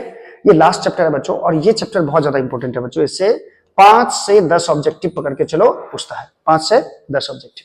ये चैप्टर बहुत ज्यादा इंपॉर्टेंट है और इसी लास्ट चैप्टर का सबको इंतजार भी था। आइए आपका इंतजार है। पहला क्वेश्चन लास्ट चैप्टर का, donor impurity atom has valency. Donor impurity का मतलब होता है बच्चों जो इलेक्ट्रॉन डोनेट करे, इलेक्ट्रॉन डोनेट करे किसको? सेमीकंडक्टर को, सेमीकंडक्टर। जैसे सिलिकॉन को जो इलेक्ट्रॉन डोनेट करेगा वो होता है, सिलिकॉन होता है 14th ग्रुप का, डोनेट करने वाला रहता है 15th ग्रुप में। और 15th ग्रुप में नाइट्रोजन फैमिली है बच्चों, नाइट्रोजन, फास्फोरस, ये सब। इसका वैलेंसी क्या होता है? इसका वैलेंसी होता है 5, इसका वैलेंसी होता है 5। तो डोनर इंप्योरिटी का वैलेंसी कितना हो जाएगा? 5 के बराबर, 5 के बराबर। बच्चों ये जो चैप्टर है इसका बहुत सारा ऑब्जेक्टिव्स मैंने इससे पहले वाले वीडियो में करवा चुका है, चैप्टर वाइज पूरा ऑब्जेक्टिव्स करवा चुका है, उसको भी जाके आप देख सकते हो, आपके एग्जाम के लिए बहुत ज्यादा हेल्पफुल होगा। चलिए अभी तो हम सिर्फ इंपॉर्टेंट क्वेश्चन से देख रहे हैं रे। चलिए नेक्स्ट है बच्चों, P type semiconductor is. P type semiconductor जो होता है वो कैसा होता है? ये पॉजिटिवली चार्ज होता है, negatively charge, uncharged at absolute zero temperature but charged at higher temperature. ये पी टाइप, देखो सेमीकंडक्टर, इम्प्योर सेमीकंडक्टर 2 तरह का होता है, एक पी टाइप का होता है और एक एन टाइप का होता है। तो पी टाइप में क्या होता है, एक दूसरा होता है एन टाइप। पी मतलब पॉजिटिव, एन मतलब नेगेटिव है बच्चों। इसमें जो होता है पी टाइप सेमीकंडक्टर में, इसमें होल्स रहता है, मेजॉरिटी कैरियर होल्स, और होल्स को पॉजिटिव चार्ज माना जाता है बच्चों, इसीलिए ये पॉजिटिवली चार्ज होता है। कौन सा? P type. चलो नेक्स्ट क्वेश्चन देखते हैं। अरे नखरे वाली न दे हमको गाली। अच्छा ये देखो, ये देखो, ये दिया है बच्चों, ये बाइनरी नंबर दिया हुआ है इधर, और इधर दिया हुआ है डेसिमल नंबर, ठीक है। तो इसमें से कौन सा करेक्ट है ये बताना है। तो देखो किधर सेम है, सेम किधर है? सेम आरएचएस में है। तो 12 जो है वो इसका बेस 10 दिया हुआ है, यानी ये डेसिमल नंबर है। इसको बाइनरी में कन्वर्ट करके देख लो। जैसे 12 को बाइनरी में कन्वर्ट करो तो 6 के 12, शेष बचा 0, 2 तिया 6, पूरी कट गया, शेष बचा 0, 2 एकम 2, शेष बचा 1, 2 एकम 2। हाँ। तो ये कितना हो गया बच्चों? 1100। इधर से ऐसे लिखते हैं इसको। तो 12 अगर बेस 10 है इसका डेसिमल नंबर में, इसको बाइनरी नंबर में लिखेंगे 1100। इसका बेस हो जाएगा बच्चों 2। तो ये ऑप्शन मिला, इसको 1100 मत पढ़ना, 1100 है। 1100 देखिए कौन सा है, मुझे लगता है ऑप्शन नंबर ए में ही है 1100, ठीक है, डेसिमल। इससे एक क्वेश्चन फिक्स है बच्चों, इससे एक क्वेश्चन इस टाइप से आता ही है कि डेसिमल नंबर को या तो बाइनरी में बोलेगा कन्वर्ट करने के लिए, या फिर बाइनरी को बोलेगा डेसिमल नंबर में कन्वर्ट करने के लिए, ठीक है। चलिए नेक्स्ट क्वेश्चन क्या है बच्चों? नेक्स्ट क्वेश्चन क्या है? ये क्या किया, ये क्या किया, ये क्या किया? चलो नेक्स्ट है, फिर से एक बार और इसे क्वेश्चन है 1001/2 है इसका। ये पूछ रहा है कि the decimal number of binary number 1001/2, मतलब इसका बाइनरी नंबर में ये है तो डेसिमल नंबर में क्या होगा। आप लोग अच्छी तरह से जानते हो कि ये बाइनरी नंबर है 1001, इसको डेसिमल नंबर में कन्वर्ट करने के लिए बच्चों इसको गुना करेंगे 1 को 2 के पावर 0 से, 0 के 2 के पावर 1 से, इस 0 को 2 के पावर 2 से और इस 1 को 2 के पावर 3 से। इसको जोड़ो जरा, क्या दे रहा है ये 1, 2 दूना 4 दूना 8 हो जाएगा, ये 0 प्लस 1 इंटू 2, 2 का पावर 0 1 होगा बच्चों, 8 एक कितना हो जाएगा 9 हो जाएगा। No oh no answer, oh no. चलिए 9 हो जाएगा इसका आंसर बच्चों बेस 10 में। क्लियर है? क्लियर। चलो नेक्स्ट क्वेश्चन है बच्चों, for N type germanium impurity doped in germanium.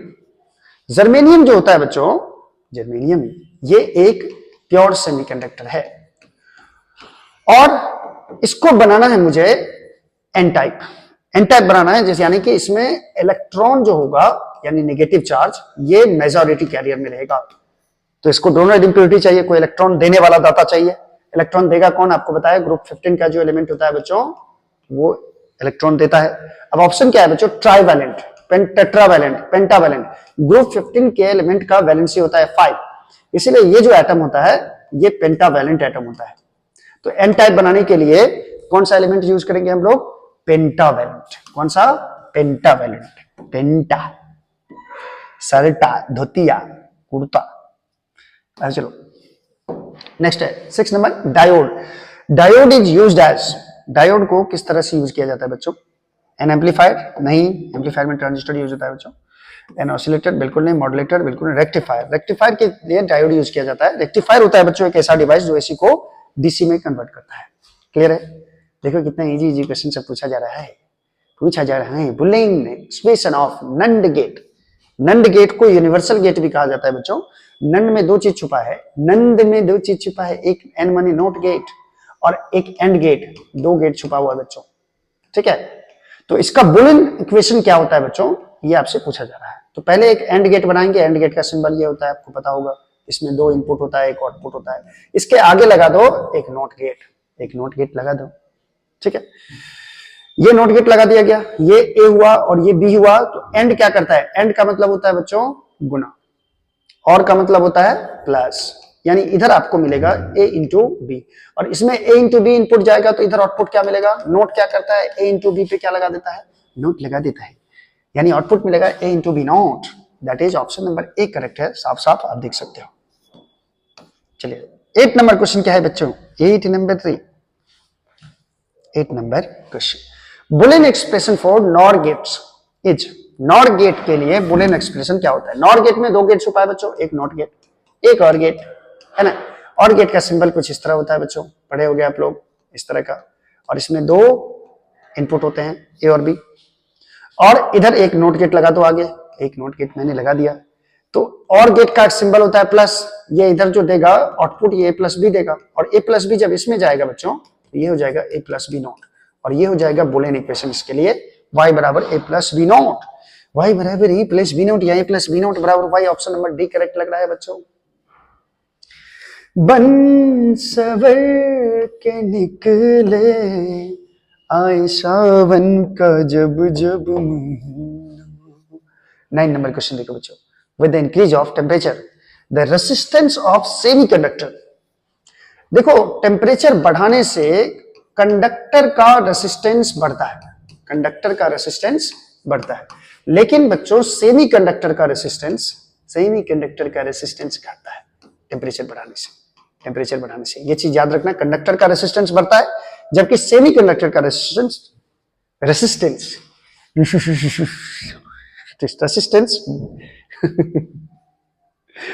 Resistance क्या करेगा बच्चों इसका? मजाक किया मैंने। रेसिस्टेंस सेमीकंडक्टर का डिक्रीज होगा टेम्परेचर को बढ़ाने से। ये ऑप्शन नंबर बी करेक्ट है। क्लियर है? तिलियल है, तिलियल, तिलियल रे तिलियल। 10 number, right the decimal number 25 in binary. 25 को बाइनरी नंबर में लिखना है, तो चलो शुरू हो जाओ। 2 से डिवाइड करना, 2 से इसको 12 दूना 24, 1 बच रहा है शेष, 1 बच रहा है, 2 छक्के 12, 0 बच रहा है शेष, 2 तिया 6, 0 बच रहा है शेष, 2 एकम 2, 1 बच रहा है शेष। इसको ऐसे लिख दो 1 1 0 0 1 1 1 0 0 1। ये बेस 2 में किसको लिख सकते हैं 25 को, जो डेसिमल नंबर में 25 होगा उसको बाइनरी नंबर में 11001 1100, ये नहीं होगा 11001, ये ऑप्शन नंबर देखो जरा 11001, ऑप्शन नंबर सी करेक्ट होगा बच्चों। क्लियर है? देखो बाइनरी ऑपरेशन से एक क्वेश्चन बच्चों फिक्स है, एक क्वेश्चन फिक्स है रे, इसको कर ही लेना, इसको छोड़ना मत, ये बहुत ज्यादा इंपॉर्टेंट है। चलो 11 मेन गेट, बेसिक गेट कौन सा है? तो बेसिक गेट जानते ही हो बच्चों, तीन ही है, और एंड नॉट गेट, ये तीनों जो होता है बच्चों ये बेसिक गेट है। ठीक है, तो ढूंढो एंड और ये नोट गायब है, नंदनूर और नोट, एंड और नॉट, यानी ऑप्शन नंबर डी करेक्ट है। चलिए आगे बढ़ते हैं, आगे बढ़ते जाओ बड़े चलो। देखो बच्चों इसका वेटेज ज्यादा है इसलिए इसमें मैंने क्वेश्चन भी थोड़ा सा ज्यादा लिया है। 12 number question, the impurity element used for P type semiconductor. बच्चों पी टाइप सेमीकंडक्टर बनाने के लिए हम लोग ग्रुप 13 का एलिमेंट इम्प्योरिटी के तौर पर यूज करते हैं, और ग्रुप 13 होता है बाल गंगा इंडियन तिलक। इसमें से बोरॉन, एल्युमिनियम या गैलियम यूज किया जाता है बच्चों, इंडियम भी यूज कर सकते हो। ठीक है, तो ये ग्रुप 13 एलिमेंट को यूज किया जाता है उसमें क्या टाइप बनाने के लिए? पी टाइप बनाने के लिए। चलो अब देख लेते हैं इसमें से कौन सा है। बोरॉन है, बिस्मथ हाँ, आर्सेनिक हाँ, फास्फोरस है, तो ये सब तो होगा नहीं, बोरॉन सिर्फ है ग्रुप 13 फैमिली का। ठीक है, तो ग्रुप 13 फैमिली का बोरॉन आ जाए, ऑप्शन हो जाएगा बोरॉन। चलिए नेक्स्ट क्वेश्चन है 13 number, is the symbol of, ये किसका सिंबल है बच्चों, ये आपसे पूछा जा रहा है। एक्चुअली में ये सिंबल कैसा है बच्चों, ये है, ये सिंबल किसका है ये पूछा जा रहा है। आप इसको नोट भी कर सकते हो, ये थोड़ा सा पतला हो गया है। ये बच्चों ये डायोड का सिंबल है बच्चों, ये किसका है? पीएन जंक्शन डायोड का सिंबल यही होता है, पीएन जंक्शन डायोड, और डायोड सिंपल बोल सकते हो इसको। तो ये डायोड का सिंबल है, ये किसका सिंबल है ये आपसे पूछा जा रहा है, तो ये डायोड का सिंबल है, ऑप्शन नंबर ए करेक्ट है। चलो नेक्स्ट क्वेश्चन क्या है 14 नंबर, ये क्या हुआ, ये तो लाइन आ गया रे, तुझे दिल लगी भूल जानी पड़ेगी, कभी दिल किसी से लगा कर तो देखो, मत लगाओ अभी दिल तो बच्चा है जी अभी। ठीक है, अच्छा 40 number, unit of amplification factor of a transistor is. Amplification factor ratio होता है बच्चों, इसका कोई यूनिट नहीं होता है, नो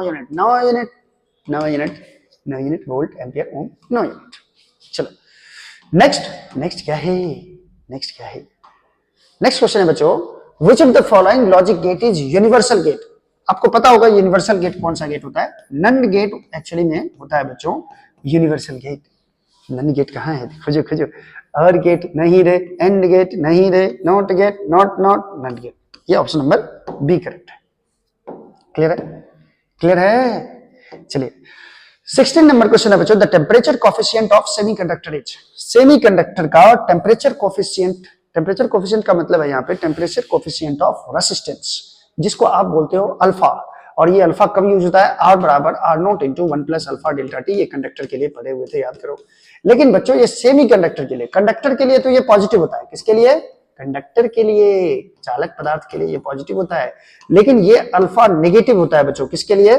सेमीकंडक्टर के लिए। सेमीकंडक्टर के लिए temperature coefficient of resistance negative होता है, यानी ऑप्शन नंबर बी करेक्ट हो जाएगा बच्चों। ठीक है, 17 नंबर क्वेश्चन, और ये मेरे हिसाब से लास्ट क्वेश्चन भी है बच्चों इस चैप्टर का। PN junction diode is used as, PN junction diode is used as. अच्छा अभी क्वेश्चन है, जरा मैं देख लूं 240, हाँ सही है, सही है रे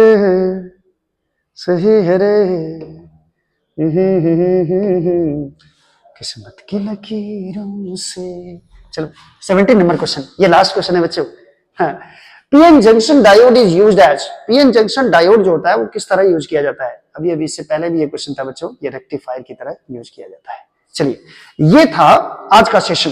ठीक है, तो विदा लेने का वक्त आ गया है बच्चों।